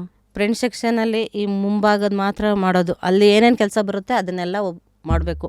ಒಬ್ಬರೇ ಮಾಡಲ್ಲ. ಅದರಲ್ಲಿ ಒಂದು 13 ಜನ 15 ಜನ ಟೈಲರು, ಒಂದೊಂದು ಸಲ 50 ಜನ ಮಾಡೋವಷ್ಟು ಕೆಲಸ ಇರುತ್ತೆ ಅದರಲ್ಲಿ. ಸೊ ಆಮೇಲೆ ಅದನ್ನು ಮಿಷನ್ ಒಂದು ಕಡೆಯಿಂದ ಸೆಟ್ ಮಾಡಿ ಕೊಡ್ತಾರೆ ನಮಗೆ. ಒಬ್ಬೊಬ್ರು ಒಂದೊಂದು ಕೆಲಸ ಮಾಡೋದು, ಒಬ್ಬರೇ ಒಂದು ಮಾಡಲ್ಲ ಅಲ್ಲಿ. ಗೊತ್ತಾಯ್ತು. ಒಬ್ಬರು ಒಂದೊಂದು ಕೆಲಸ ಮಾಡೋದು. ಬರೀ ನೀವು ಸ್ಲೀವ್ ಹೊಲ್ದು ನಿಮ್ಗೆ ಫೈನಲ್ ಅದು ಬಟ್ಟೆ ಹೆಂಗೆ ಕಾಣಿಸಿರುತ್ತೇನೋ ನೋಡ್ರಲ್ಲ ನೀವು. ಅಷ್ಟು ನಮ್ಮ ಕೆಲಸ ಮಾಡಿ ಮುಂದೆ ಬಿಸಾಕೋದಷ್ಟೇ. ಮುಂದ್ಗಡೆ ತಗೊಂಡು ಮಾಡ್ತಾರೆ. ಆಮೇಲೆ ಅದು ಪ್ರಿಂಟ್ ಆದಮೇಲೆ ಬ್ಯಾಕ್ ಅಂತ ಬರುತ್ತೆ. ಆ ಬ್ಯಾಕರು ಅದೇ ಥರ ಪಾರ್ಟ್ಸ್ ಎಲ್ಲ ಮಾಡ್ತಾರೆ. ಅವೆರಡು ಒಂತ ತಗೊಂಡು ಒಬ್ರು ಕುಡಿಸ್ತಾರೆ, ಬ್ಯಾಕು ಮತ್ತು ಪ್ರಿಂಟು. ಅದನ್ನು ಒಬ್ಬರು ಸ್ಟಿಚ್ ಮಾಡ್ತಾರೆ. ಅಲ್ಲಿ ಓವರ್ಲಾಕ್ ಅಂತ ಇರುತ್ತೆ, ಡಬಲ್ ನೀಡ್ಲ್ ಅಂತ ಇರುತ್ತೆ, ಪ್ಯಾಟ್ಲಾಕ್ ಮಿಷನ್ ಅಂತ ಇರುತ್ತೆ, ಎಲ್ಲ ಇರುತ್ತೆ. ಸೊ ಹೀಗೆ ಇಷ್ಟೆಲ್ಲ ಬೇರೆ ಬೇರೆ ಡಿಪಾರ್ಟ್ಮೆಂಟ್ಸ್ ಬಗ್ಗೆ ಮಾತಾಡ್ತಾ ಇದ್ದೀರಲ್ಲ, ಒಂದು ದಿನ ಗಾರ್ಮೆಂಟ್ಸಲ್ಲಿ ಅಟ್ ಅ ಟೈಮ್ ಎಷ್ಟು ಗಾರ್ಮೆಂಟ್ಸ್ದು ಬೇರೆ ಬೇರೆ ಥರದ್ದು ಒಂದು ಫುಲ್ ಲೇನೇ ಬೇರೆ ಥರ ಇರುತ್ತಾ? ಅಟ್ ಅ ಟೈಮ್ ಒಬ್ಬರು ಶರ್ಟ್ ಡಿಪಾರ್ಟ್ಮೆಂಟು, ಒಬ್ಬರು ಒಂದು ಬ್ಯಾಚ್ ಅಂತ ಮಾಡಿದ್ಮೇಲೆ ಒಂದೇ ಇರುತ್ತೆ ಪ್ಯಾಂಟ್ ರೆಡಿ ಆಗಬೇಕು ಅಂದರೆ ಆ ಬ್ಯಾಚ್ ಫುಲ್ಲು ಪ್ಯಾಂಟೇ ಇರುತ್ತೆ. ಒಂದು ಬ್ಯಾಚಲ್ಲಿ ಯೂಶಲಿ ಎಷ್ಟು ಸಹ ನಡೆಯುತ್ತೆ ಕೆಲಸಗಳು, ಮತ್ತು ಒಂದು ಬ್ಯಾಚಲ್ಲಿ ಎಷ್ಟು ಪ್ಯಾಂಟ್ ಆಗುತ್ತೆ? ಒಂದು ಬ್ಯಾಚಲ್ಲಿ ಒಂದೊಂದು ಸಲ 1200 ಕೇಳ್ತಾರೆ. 1200 ಪ್ಯಾಂಟಾ? ಒಂದು ದಿನಕ್ಕೆ? ಒಂದು ದಿನಕ್ಕೆ ಕೇಳ್ತಾರೆ. ಅದರಲ್ಲಿ ಎಷ್ಟು ಹೋಗಿರುತ್ತೆ ಗೊತ್ತಿರೋದಿಲ್ಲ. 1200 ಆಗಬೇಕು ಅಂತ ಹೇಳ್ತಾರೆ. ಅಲ್ಲಿ ಎಷ್ಟು ಒಂದು 150 ಜನ 160 ಜನ ಕೆಲಸ ಮಾಡ್ತೀವಿ ಟೈಲರ್ಗಳೇ ಒಂದು ಬ್ಯಾಚ್ಗೆ. ಅವರೆಲ್ಲ ಸೇರಿ ಮಾಡೋದು, ಒಬ್ಬರೇ ಅಷ್ಟು ಮಾಡಲ್ಲ, ಅವರೆಲ್ಲ ಸೇರಿ ಅಷ್ಟು ಮಾಡ್ತಾರೆ. ಸೊ ಒಂದು ಬ್ಯಾಚ್, ಸೊ ಈ ಥರ ಒಂದು ದಿನದಲ್ಲಿ ಗಾರ್ಮೆಂಟ್ಸಲ್ಲಿ ಎಷ್ಟು ಬ್ಯಾಚಸ್ಗಳು ಒಟ್ಟೊಟ್ಟಿಗೆ ರೆಡಿ ಆಗ್ತಾ ಇರತ್ತೆ? ಬ್ಯಾಚ್ ಅಂದರೆ ಪ್ಯಾಂಟು ಒಟ್ಟೊಟ್ಟಿಗೆ ಒಂದು ಬ್ಯಾಚಲ್ಲಿ ಮಾಡಿದರೆ ಬೇರೆ ಬೇರೆ ಬ್ಯಾಚ್ಗಳು ಇರ್ತವೆ. ಅವು ಯಾವ ಶರ್ಟ್ ಯೂನಿಟ್ ಬೇರೆ ಇರುತ್ತೆ, ಪ್ಯಾಂಟೇ ಬೇರೆ, ಸ್ಯಾಟ್ಸ ಬೇರೆ ಇರುತ್ತೆ. ಒಟ್ಟೊಟ್ಟಿಗೆ ಅಂದರೆ ಒಂದು ಸಲ ದಿನಕ್ಕೆ 1200 ಆದರೂ ಮಾಡ್ಬೇಕು ಮೇಡಮ್. ಗಾರ್ಮೆಂಟ್ಸಲ್ಲಿ ದಿನಕ್ಕೆ 1000 ಬಟ್ಟೆಗಳು ತಯಾರಾಗಲೇಬೇಕು. ಆಗಲೇಬೇಕು ಅದೆಲ್ಲ. ಸೊ ಈಗ ಉದಾಹರಣೆಗೆ 1000 ತಯಾರಾಗಬೇಕಂದ್ರೆ ಆ ಗಾರ್ಮೆಂಟ್ಸಲ್ಲಿ ಎಷ್ಟು ಜನ ಕೆಲಸ ಮಾಡ್ತಿರ್ತಾರೆ ಟೋಟಲು, ಎಲ್ಲ ಡಿಪಾರ್ಟ್ಮೆಂಟು ಸೇರಿ? ಎಲ್ಲರ ಡಿಪಾರ್ಟ್ಮೆಂಟು ಸೇರಿ ಒಂದು 1,500 ಹೆಲ್ಪರು ಪ್ರತಿಯೊಬ್ಬರು ಸೇರಿ. ಸೊ 1500 ಜನ ಕೆಲಸ ಮಾಡೋ ಒಂದು ಗಾರ್ಮೆಂಟ್ಸ್ ಫ್ಯಾಕ್ಟ್ರಿನಲ್ಲಿ ದಿನಕ್ಕೆ ಅಟ್ಲೀಸ್ಟ್ 1000ರಿಂದ 1500 ಒಂದು ಬ್ಯಾಚಲ್ಲಿ ಮೇಡಮ್ ಅದು ಅಷ್ಟು ಓಡುತ್ತೆ. FC ಅಂತ ಇರುತ್ತಲ್ಲ, ಕ್ವಾಲಿಟಿ ಚೆಕಿಂಗ್ ಇರುತ್ತಲ್ಲ, ಅಲ್ಲಿ ಜಾಸ್ತಿ ಮಾಡಿರ್ತಾರೆ. 5,000 4,000 ಈ ಥರ. ಈಗ 7-8 ಬ್ಯಾಚ್ ಇರುತ್ತೆ ಮೇಡಮ್. ಅದನ್ನೆಲ್ಲ ಒಂದು ಕಡೆ ಆಗ್ತಾರಲ್ಲ ಕ್ವಾಲಿಟಿ ಚೆಕಿಂಗು, FC ಇರುತ್ತಲ್ಲ, ಅಲ್ಲಿ ಜಾಸ್ತಿ ಆಗಿರುತ್ತೆ. ಸೊ ಇದೆಲ್ಲ ಸೇರಿದ್ರೇ ದಿನಕ್ಕೆ 7-8 ಅಂತ ಬ್ಯಾಚ್ ಅಂತ ತೊಗೊಂಡ್ರು 6-7 ಸಾವಿರ 5,000 ಆದರೂ ಮಾಡಲೇಬೇಕು ಮೇಡಮ್ ಅಲ್ಲಿ FCಲಿ. 1500 ಜನ ಇರೋ ಒಂದು ಗಾರ್ಮೆಂಟ್ಸಲ್ಲಿ. ಸೊ ಈಗ ಇವತ್ತೆಲ್ಲ ದೊಡ್ಡ ದೊಡ್ಡ ಬ್ರ್ಯಾಂಡ್ಸ್ಗಳು, ಈಗ ಝಾರಾ, H&M ಈ ಥರದ್ದೆಲ್ಲದಕ್ಕೆ ಗೊತ್ತು, ಯಾರೋ ಗಾರ್ಮೆಂಟ್ಸಲ್ಲಿ ಮಾಡ್ತಾರೆ, ಇದು ಬರೀ ಲೇಬಲ್ ಹಾಕ್ಬಿಟ್ಟು ಅಂಗಡಿಗಳಿಗೆ ಕೊಡ್ತಾರೆ ಅಂತ. ನನಗೆ ಇನ್ನೊಂದು ಆಶ್ಚರ್ಯ ಆಗಿದ್ದು, ಈಗ ಉದಾಹರಣೆಗೆ ಟೇಲರ್ಗೆ ಒಂದು ಬಟ್ಟೆ ಈಗ 300 ರೂಪಾಯಿ ಶರ್ಟ್ ಅಂದರೆ ಆ್ಯಕ್ಚುಲ್ ಟೇಲರ್ಗೆ ಕೊಡೋ ಕಾಸ್ಟು 3 ರೂಪಾಯಿಂದ 7 ರೂಪಾಯಿ ಅಂತೆ ಒಂದಕ್ಕೆ. ಅದು ಬಿಟ್ಟರೆ ಆ 300 ರೂಪಾಯಿ ಶರ್ಟನ್ನು 1000 ರೂಪಾಯಿಗೆ ಮಾರಿದಾಗ ಮಧ್ಯದಲ್ಲಿ ಮಿಡಲ್ ಮೆನ್ನು, ಅಂಗಡಿಯವರು, ಮಾರ್ಕೆಟಿಂಗು ಅವ್ರುಗಳೇ ಜಾಸ್ತಿ ತಿಂದು ಅದು 1000 ರೂಪಾಯಿ ಆಗಿರುತ್ತೆ. ಬಟ್ ನಿಮ್ಗೆ ಹೊಲಿದವರಿಗೆ ಬರೋದು 300ರಿಂದ 7 ರೂಪಾಯಿ ಅಂತ. ಇವೆಲ್ಲ ನಿಜಾನಾ? ನಿಜ ಮೇಡಮ್.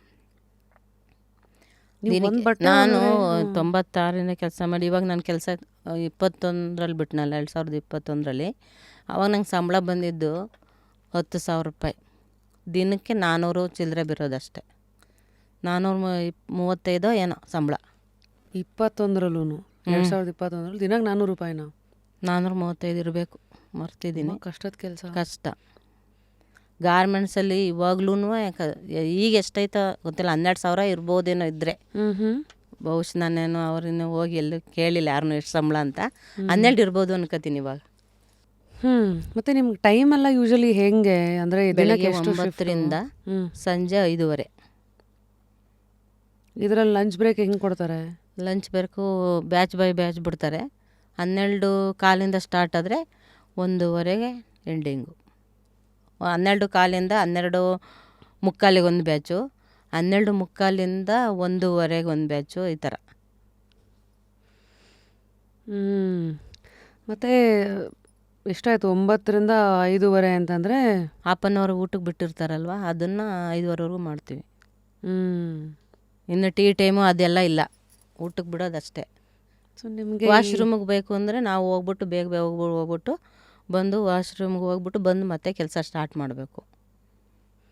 ಸೊ ಇದರಲ್ಲಿ ಕೆಲವು ಸತಿ ನಿಮ್ಗೆ ಬ್ಯಾಕ್ ಪೇನು, ಕಣ್ಣು ಏನು ಬಂದ್ರೂ ಕೆಲಸ ಮಾಡಬೇಕು. ತುಂಬಾ ಆಗಲ್ಲ, ಕ್ರಿಟಿಕಲ್ ಆಗೈತೆ, ನಂಗೆ ಕುತ್ಕೊಳ್ಳೋಕ್ಕಾಗಲ್ಲ, ಹೊಟ್ಟೆ ನೋವು ಅದು ಇದು ಅಂತ ಏನಾದ್ರು ಇದ್ದರೆ ಅಲ್ಲಿ ನರ್ಸ್ ಅಂತ ಇರ್ತಾರೆ, ಒಂದು ಫ್ಯಾಕ್ಟ್ರಿನಲ್ಲಿ ಇರ್ತಾರೆ, ನರ್ಸು ಇರ್ತಾರೆ, ಡಾಕ್ಟ್ರು ವಾರಕ್ಕೊಂದು ಸತಿ ಏನಾದರೂ ಬರ್ತಾರೆ.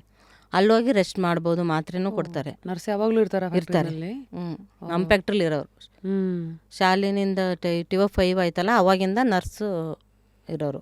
ನಿಮ್ಗೇನು ಇನ್ಸೆಂಟಿವ್ ಇರ್ತಿರ್ಲಿಲ್ಲ ಆಗ? ಇನ್ಸೆಂಟಿವ್ ಇಲ್ಲ, ನಮಗಿರ್ತಿಲ್ಲ. ಬೇರೆ ಕಂಪ್ನಿಲಿ ಇದೆಯೋ ಏನೋ ಗೊತ್ತಿಲ್ಲ, ನಮಗಿರ್ತಿರ್ಲಿಲ್ಲ. ಮತ್ತು ಇವಾಗ 1 ವರ್ಷ ಕೊಡ್ತೀನಿ ಅಂದಂಗೆ ಕೊಟ್ಟರು, ಚೆಕ್ ಮಾಡಿದರು. ಒಂದು 50 ರೂಪಾಯಿ, ಒಂದು 100 ರೂಪಾಯಿ ಏನೋ ಬಂದಿರೋದು ತಿಂಗಳಿಗೆ ಅಷ್ಟೇ. ಆಮೇಲೆ ಅದನ್ನು ಕೊಡಲಿಲ್ಲ, ಅದನ್ನು ಬಿಟ್ಬಿಟ್ರು. OT ಅಂತ ಕೊಡ್ತಾರೆ, 1.5 ಅಂತ ಕೊಡ್ತಾರೆ. ಅದರಲ್ಲಿ 10 ಅವರ್ ಕೆಲಸ ಮಾಡ್ರೆ 5 ಅವರೇ ಕೊಡೋದು. ಯಾಕೆ ಅಂದರೆ ಅಷ್ಟೇ ನೀವು ಮಾಡಿರೋದು.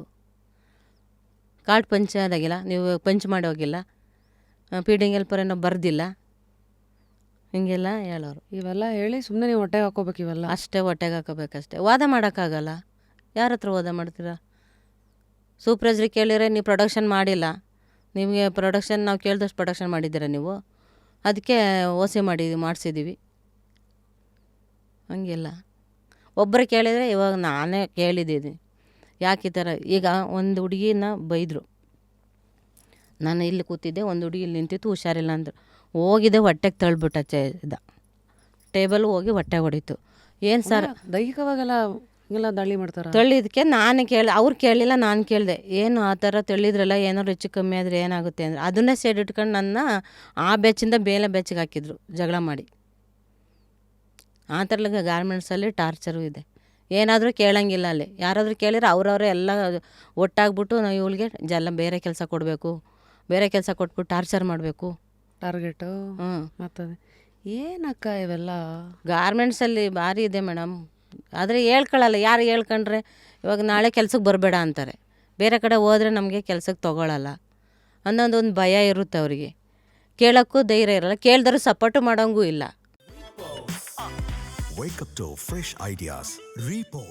ಈ ಹೆಣ್ಮಕ್ಕಳು ದನಿ ಎತ್ತದಾಗ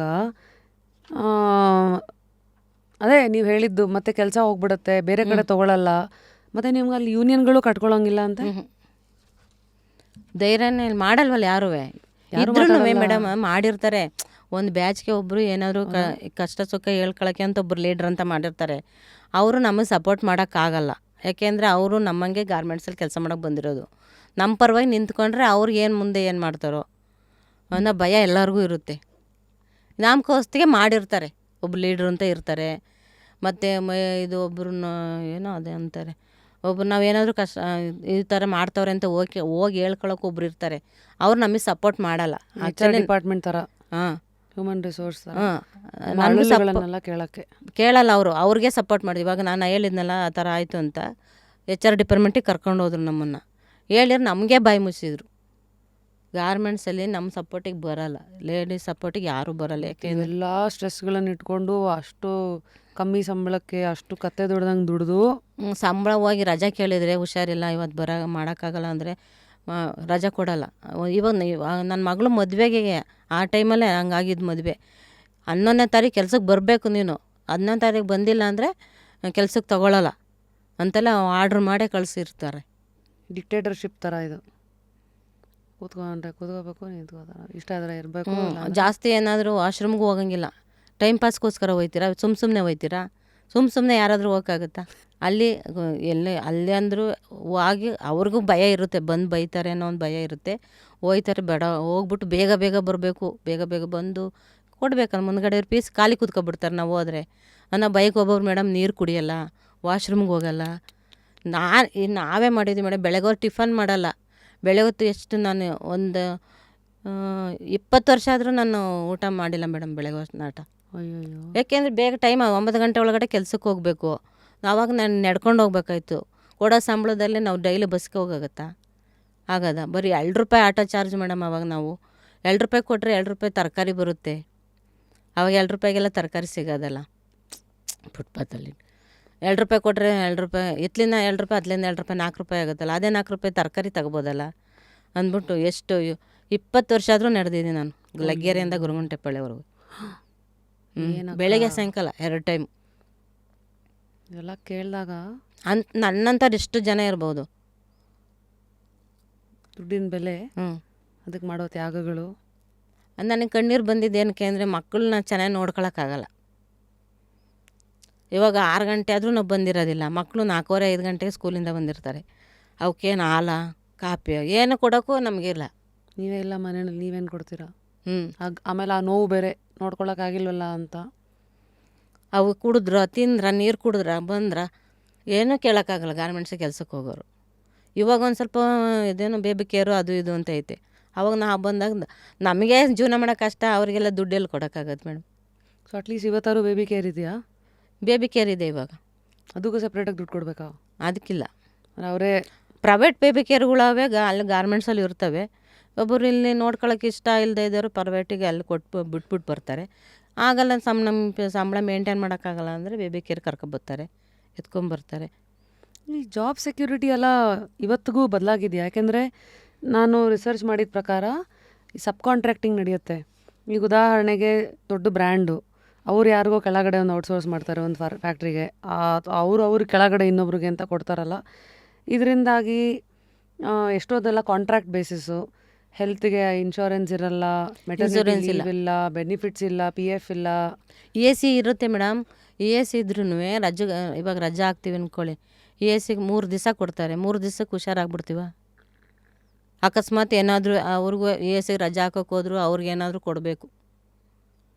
ಕೊಟ್ಟರೆ ಅದು ಇಷ್ಟು ವರ್ಷ ಕೆಲಸ ಮಾಡಿ ನಾನು ಒಂದೇ ಸಲ ESI ಲೀವ್ ತಗೊಂಡಿರೋದು. AC ಫುಲ್ ಫಾರ್ಮ್ ಏನಕ್ಕ? ಹಾಂ, AC ಅಂದರೆ ESI. ESI. ಓಕೆ. ಹಾಂ, ESI. ನಾನು ESI. ಓಕೆ. ಹಾಂ, ಅದು ರಜಾ ಹಾಕೋಕ್ಕೆ ಆಗಲ್ಲ. ಹೋದರೆ ಈಗ ಒಂದು ಬೆಳಗ್ಗೆ ESI ಹಾಸ್ಪಿಟ್ಲಿಗೆ ಹೋಯ್ತೀವಿ ಅನ್ಕೊಳ್ಳಿ, ಒಂದು ದಿನ ಎಲ್ಲ ಬರೀ ಫಾರಮ್ ಹಿಡ್ಕೊಂಡು ಓಡಾಡೋದೇ ಆಗುತ್ತೆ ಅಲ್ವಾ? ಅಲ್ಲೋಗಿ ಇಲ್ಲೋಗಿ ಅದು ಚೆಕ್ ಮಾಡಿಸಿ ಇದು ಮಾಡಿಸಿ ಇನ್ನು ಬೆಳಗ್ಗೆ ಎದ್ರೆ 3 ದಿವಸ ಕೆಲ್ಸಕ್ಕೆ ಹೋಗಬೇಕು. ಅಲ್ಲೇ ಒಂದು ದಿವಸ ಆಗ್ಬಿಟ್ರೆ ನಮ್ಮ ಆರೋಗ್ಯ ಎಲ್ಲೇ ಹೋಗುತ್ತೆ. ಅದೇನು ಮಾಡ್ತಾರೆ, ESI ಹಾಸ್ಪಿಟ್ಲಿಗೆ ಹೋಗೋದೇ ಇಲ್ಲ. ನಾರ್ಮಲ್ ಹುಷಾರಿಲ್ಲ ಅಂದರೆ ಏನೋ ಒಂದು ಸ್ವಲ್ಪ ಪ್ರೈವೇಟಲ್ಲಿ ತೋರಿಸ್ಕೊಳ್ಳೋದು, ಮಾತ್ರೆ ತಗೊಳ್ಳೋದು, ಬೆಳಗ್ಗೆ ಎದ್ದು ಕೆಲ್ಸಕ್ಕೆ ಹೋಗೋದು, ಈ ಥರ ಎಲ್ಲ ಜೀವನ ಅಲ್ಲಿ. ನಾವು ಅದನ್ನು ಕಾರ್ಡು ಯೂಸ್ ಮಾಡ್ಕೊಳ್ಳೋಕೆ ನಮಗೆ ಇದಿರಲ್ಲ ಮೇಡಮ್. ನಮ್ಮ ದುಡ್ಡು ಕಟ್ಟಾಗಿರುತ್ತೆ, ಅಲ್ಲಿ ನಮ್ಮ ಸಂಬಳ ಕಟ್ಟಾಗಿರುತ್ತೆ. ನಾವು ಅದನ್ನು ಯೂಸ್ ಮಾಡ್ಕೊಳ್ಳೋಕ್ಕೆ ನಮಗೆ ಇಲ್ಲ. ಹೋಗೋದು ಸುತ್ತಾಗ ಅದು ಮಾಡಿಸು ಇದು ಮಾಡಿಸು ಅಂತಾರೆ. ಅಲ್ಲಿ ಸುತ್ತಿ ಸುಸ್ತಾಗಿರುತ್ತೆ ಅಂತ, ಅಯ್ಯೋ ಅಲ್ಲಿ ಯಾರು ಹೋಯ್ತಾರೆ ಅದು ಬೇಡ ಅಂದ್ಬಿಟ್ಟು ಪ್ರೈವೇಟ್ಗೆ ಹೋಗೋದು, ಇರೋಷ್ಟು ದುಡ್ಡು ಖರ್ಚು ಮಾಡೋದು. ಸೊ ಈ ಗಾರ್ಮೆಂಟ್ಸ್ ಇಂಡಸ್ಟ್ರಿಯ ಒಂದಷ್ಟು ಕಷ್ಟಕರ ಸತ್ಯಗಳು ಅಂತ ಬಂದಾಗ ಇದ್ದಿದ್ದು, ಕೆಲವು ಸತಿ ಹುಷಾರಿಲ್ಲ ಅಥವಾ ಪ್ರೆಗ್ನೆಂಟ್ ಅಂತ ಗೊತ್ತಾದಾಗ್ಲೂ ಮಾಡಲೇಬೇಕು, ಕೆಲಸ ಮಾಡಬೇಕು, ಇಲ್ಲಾಂದರೆ ಕೆಲಸದಿಂದ ತೆಗೆದಾಕಿರೋದು, ಒಂದು ದಿವಸ ನೋಟಿಸ್ ಕೊಟ್ಟಿರೋದು, ಈ ಥರದೆಲ್ಲ ಆಗಿದೆಯಂತೆ. ನಿಜಾನಾ? ನಮಗೆ ನೋಟಿಸ್ ಏನು ಕೊಟ್ಟಿರೋದೇನೋ ಗಮನಕ್ಕೆ ಬಂದಿಲ್ಲ. ಒಟ್ಟಿನಲ್ಲಿ ಇವಾಗ ಪ್ರೆಗ್ನೆಂಟ್ ಇದೆ, ಅವಾಗ ಡೆಲಿವರಿ ಆಗೋ ಟೈಮ್ಗೂ ಕೆಲಸ ಮಾಡೋರು ನಾವು.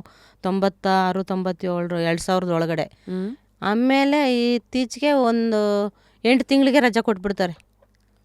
ಡೆಲಿವರಿ ಟೈಮು 8 ತಿಂಗಳು ಬಂದಾಗ ರಜೆ ಕೊಡ್ತಾರೆ ಇವಾಗ.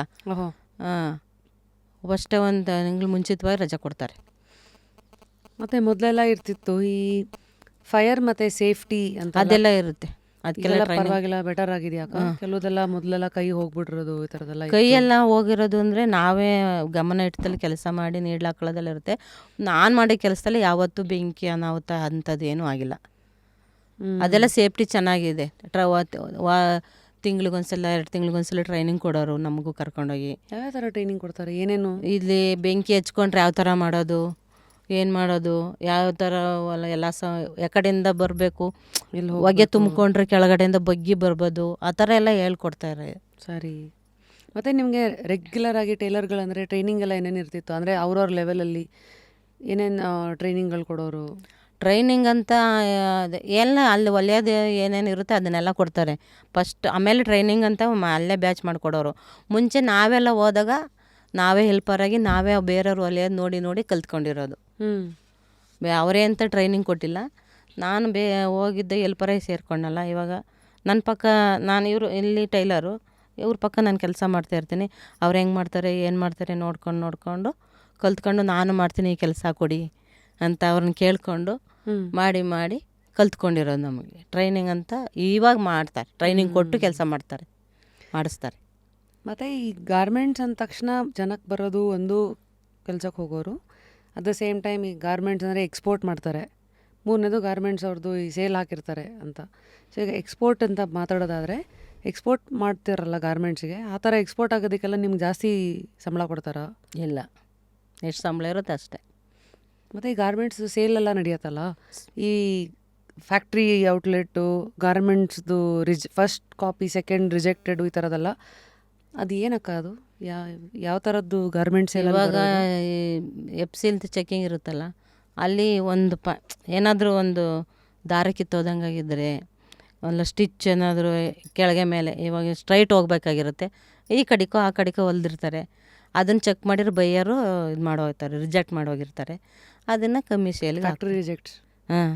ಅವ್ರು ತಗೊಳ್ಳಲ್ಲ ಬೈಯರು. ಒಂಚೂರು ಹೊಲಿಗೆ ಸ್ಟ್ರೈಟ್ ಇರಬೇಕು ಅಂದರೆ ಸ್ಟ್ರೈಟೇ ಇರಬೇಕು. ಅದು ಬೈಯರ್ಗಳು ಹೆಂಗೆ ತೊಗೋತಾರೆ? QC ಹೇಗೆ ಮಾಡ್ತಾರೆ ಒಂಚೂರು ಹೇಳಿ. QC ಅಂದರೆ ಕ್ವಾಲಿಟಿ ಚೆಕ್ ಹೇಗೆ ಮಾಡ್ತಾರೆ? ಇವಾಗ ನಾವು ಹೊಲ್ದಿರೋದು ನಮ್ಮ ಬ್ಯಾಚಲ್ಲಿ ಒಬ್ಬ ಕ್ಯೂ ಸಿ ಅಂತ ಇರ್ತಾರೆ. ಅವ್ರನ್ನ ನಾವು ಹೊಲ್ದಿರೋದ ಒಂದು ಕಡೆಯಿಂದ ನೋಡ್ಕೊಂಡು ಹೋಗ್ತಾರೆ. ಸರಿ ಮಾಡಿಲ್ಲ ಅಂದರೆ ಇದು ಬಿಚ್ಚಿ ರೆಡಿ ಮಾಡಿ ಅಂತ ಹೇಳ್ಬಿಟ್ಟು ಮತ್ತೆ ಬಿಚ್ಚಿ ರೆಡಿ ಮಾಡಿಸ್ತಾರೆ ಬ್ಯಾಚಲ್ಲಿ. ಅದು ನಾವರೆಲ್ಲ ರೆಡಿ ಆದಮೇಲೆ ಮತ್ತೆ ಎಪ್ಸಿಲ ಅದೆಷ್ಟು ಜನ ಚೆಕ್ ಮಾಡ್ತಾರೋ ಅಲ್ಲೆಲ್ಲ ಚೆಕ್ ಮಾಡಿ ಹೈರಾನ್ ಆಗಿ ಮತ್ತೆ ಅವರು ಬೈಯರ್ ಕೊಟ್ಟಿರ್ತಾರಲ್ಲ ಅವ್ರು ಬಂದು ಚೆಕ್ ಮಾಡಿ. ಬೈಯರ್ಗಳೇನು ಒಂದೊಂದೇ ತೊಗೊಂಡು ಚೆಕ್ ಮಾಡ್ತಾರಾ? ಅವ್ರಿಗೆ ಯಾವುದೋ ಒಂದು ಬಾಕ್ಸ್ ಬರುತ್ತೆ, ಈ ಬಾಕ್ಸ್ಗಳೆಲ್ಲ ಜೋಡಿಸಿರ್ತಾರೆ, ಎಲ್ಲ ರೆಡಿ ಆಗೈತೆ ಶಿಪ್ಮೆಂಟ್ ಆಗಬೇಕು ಅಂತ. ಆವಾಗ ಅವ್ರು ಬಂದು ಒಂದು ಬ್ಯಾಚಲ್ಲಿ ಯಾವ್ದಾದ್ರು ಒಂದು ಪೀಸ್ ತಗೋತಾರೆ, ಎಲ್ಲನೂ ತೆಗಿಯಲ್ಲ ಅವರು. ಆಬ್ವಿಯಸ್ಲಿ ಅನ್ನ ಬೆಂದಿದ್ಯಾ ನೋಡಕ್ಕೆ ಒಂದಗಳು ನೋಡ್ತೀವಲ್ಲ ಆ ಥರ ಅವ್ರಿಗೆ ಇಷ್ಟ ಬಂದು ಬ್ಯಾಚ್ ಬಾಕ್ಸ್ ತೊಗೊಬಿಟ್ಟು ಓಪನ್ ಮಾಡಿ ಅದರಲ್ಲಿ 2, 3, 12 ಇರುತ್ತೋ 25 ಇರುತ್ತೋ ಒಂದೊಂದು ಬಾಕ್ಸಲ್ಲಿ. ಅದರಲ್ಲಿ ಅವ್ರಿಗೆ ಏನು ಬೇಕೋ ಅದು ನೋಡ್ತಾರೆ ಆ ಥರ. ಸೊ ನೀವು ಅವತ್ತಿದ್ದ ಕಾಲಕ್ಕೆ ಯಾವ್ಯಾವ ಬ್ರ್ಯಾಂಡ್ಸಿಗೆ ಮಾಡ್ತಾಯಿದ್ರಿ ಅಕ್ಕ? ಜೀನ್ಸಲ್ಲಿ ಮಾಡಿದ್ವಿ. ಪ್ಯಾಂಟು ಜಾಸ್ತಿ ಪ್ಯಾಂಟೇ ಓಡಿರೋದು ಟೆಕ್ಸ್ಪೋರ್ಟ್ ಓವರ್ಸೀಸಲ್ಲಿ. ಸ್ಯಾಡ್ಸು ಪ್ಯಾಂಟು ಜಾಸ್ತಿ, ಶರ್ಟ್ ಕಮ್ಮಿ. ಜೀನ್ಸು ಮತ್ತು ಪ್ಯಾಂಟು ಶರ್ಟ್ ಕಮ್ಮಿ ಅಲ್ಲಿ ನಾನು ಮಾಡ್ಬೇಕಾದ್ರೆ. ಇವಾಗ ಹೆಂಗೆ ಮಾಡ್ತಿದ್ದೆ ಗೊತ್ತಿಲ್ಲ. ಶರ್ಟ್ ಕಮ್ಮಿ, ಶಾರ್ಟ್ಸ್ ಜಾಸ್ತಿ, ಪ್ಯಾಂಟು ಜಾಸ್ತಿ ಮಾಡೋದು. ಮತ್ತು ಇದು ಗಂಡು ಸಮಾಜ ಅಥವಾ ಪುರುಷ ಪ್ರಧಾನ ಸಮಾಜ ಅಂದ್ರೂ ಗಾರ್ಮೆಂಟ್ಸಲ್ಲಿ ಇವತ್ತಿಗೂ ಬೆಂಗಳೂರಾಗಿರಲಿ, ತಿರುಪೂರು, ಇಲ್ಲೆಲ್ಲ ಗಾರ್ಮೆಂಟ್ಸಲ್ಲಿ ಕೆಲಸ ಮಾಡೋ 60 to 70% ಜನ ಎಲ್ಲ ಹೆಣ್ಮಕ್ಳೇ ಅಂತ ಇದೆ. ಹೌದು, ಹೆಣ್ಮಕ್ಳೇ. ಅದರಲ್ಲಿ ಎಷ್ಟೋ ಜನ ಬರೀ ಅಂದರೆ ಸಿಂಗಲ್ ಮದರ್ಸು ಮತ್ತು ಫಸ್ಟ್ ಜನ್ರೇಷನ್ ಅವರಾಗರೆ ಮನೆಯಿಂದ ಆಚೆಗೆ ಬಂದು ನಮ್ಮ ಕಾಲ ಮೇಲೆ ನಿಂತ್ಕೋಬೇಕು ಅಂತ ದುಡಿಯೋಕ್ಕೆ ಬಂದಿರೋ ಎಷ್ಟೋ ಹೆಣ್ಮಕ್ಳು ಅಂತ ರಿಪೋರ್ಟ್ ಹೇಳುತ್ತೆ. ನಿಮ್ಮ ಅನುಭವ ಹೇಗಿದೆ ಅಕ್ಕ? ಇದ್ದಾರೆ. ಇವಾಗ ಮನೇಲಿ ಜಗಳ ಮಾಡ್ಕೊ ಬಂದಿರೋರು ಇರ್ತಾರೆ, ಅಥವಾ ಗಂಡ ಹೆಂಡ್ತಿ ಕಿತ್ತಾಡ್ಕೊಂಡು ಅವ್ರು ಸಪ್ರೇಟಾಗಿರೋರು ಇರ್ತಾರೆ, ಮತ್ತು ಅವರ ಹಸ್ಬೆಂಡ್ ಕಳ್ಕೊಂಡಿರೋರು ಇರ್ತಾರೆ, ಅಂಥವ್ರು ಎಲ್ಲ ಇರ್ತಾರೆ. ಮಕ್ಕಳನ್ನೆಲ್ಲ ಕಷ್ಟಪಟ್ಟು ಗಾರ್ಮೆಂಟ್ಸಲ್ಲಿ ಜೀವನ ಮಾಡೋರು ಇರ್ತಾರೆ.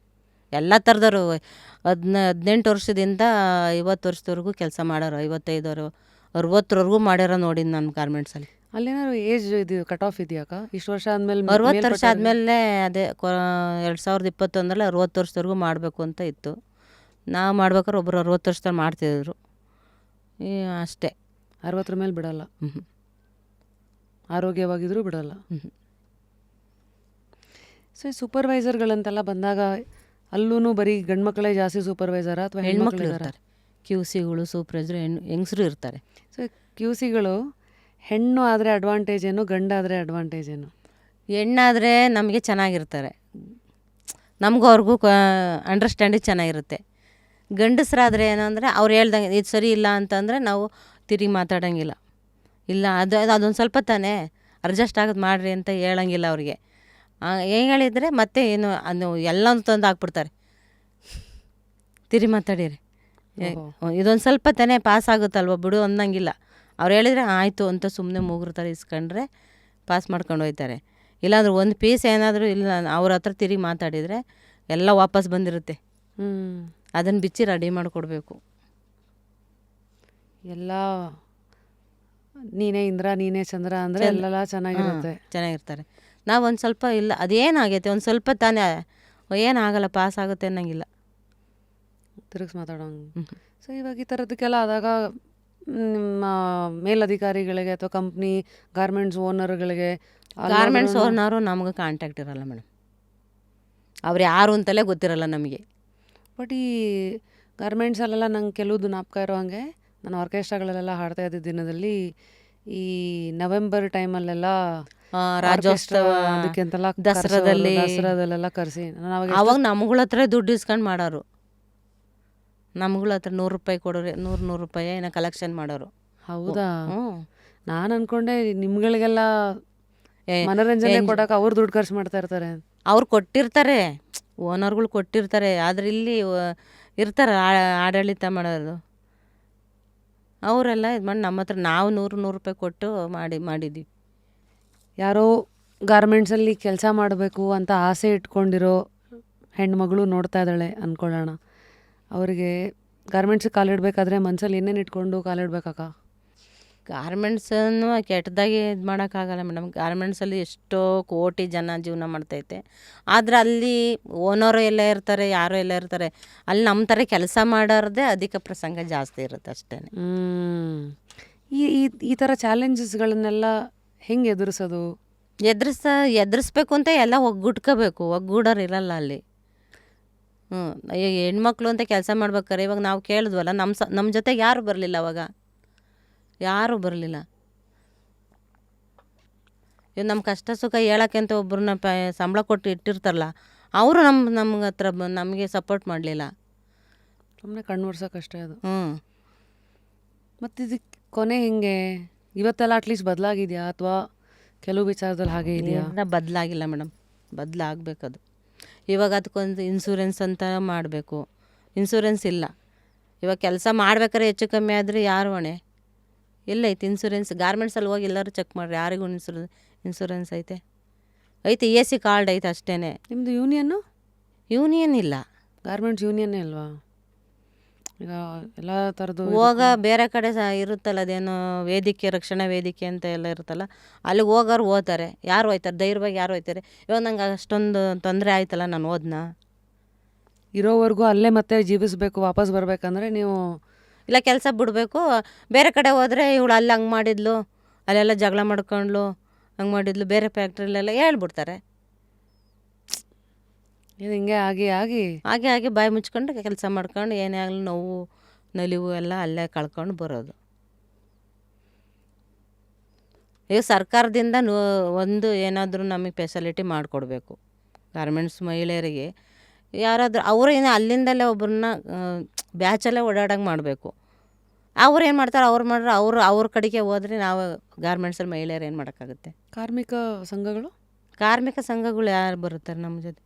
ಹೋಗಲ್ಲ ಯಾರು. ಇವಾಗ ಸ್ಟ್ರೈಕ್ ಅಂತ ಮಾಡ್ತಾರೆ, ಯಾರು ಹೋಯ್ತಾರಾ? ಅವತ್ತು ಕೆಲಸ ಇರುತ್ತೆ, ಯಾರು ಹೋಯ್ತಾರೆ?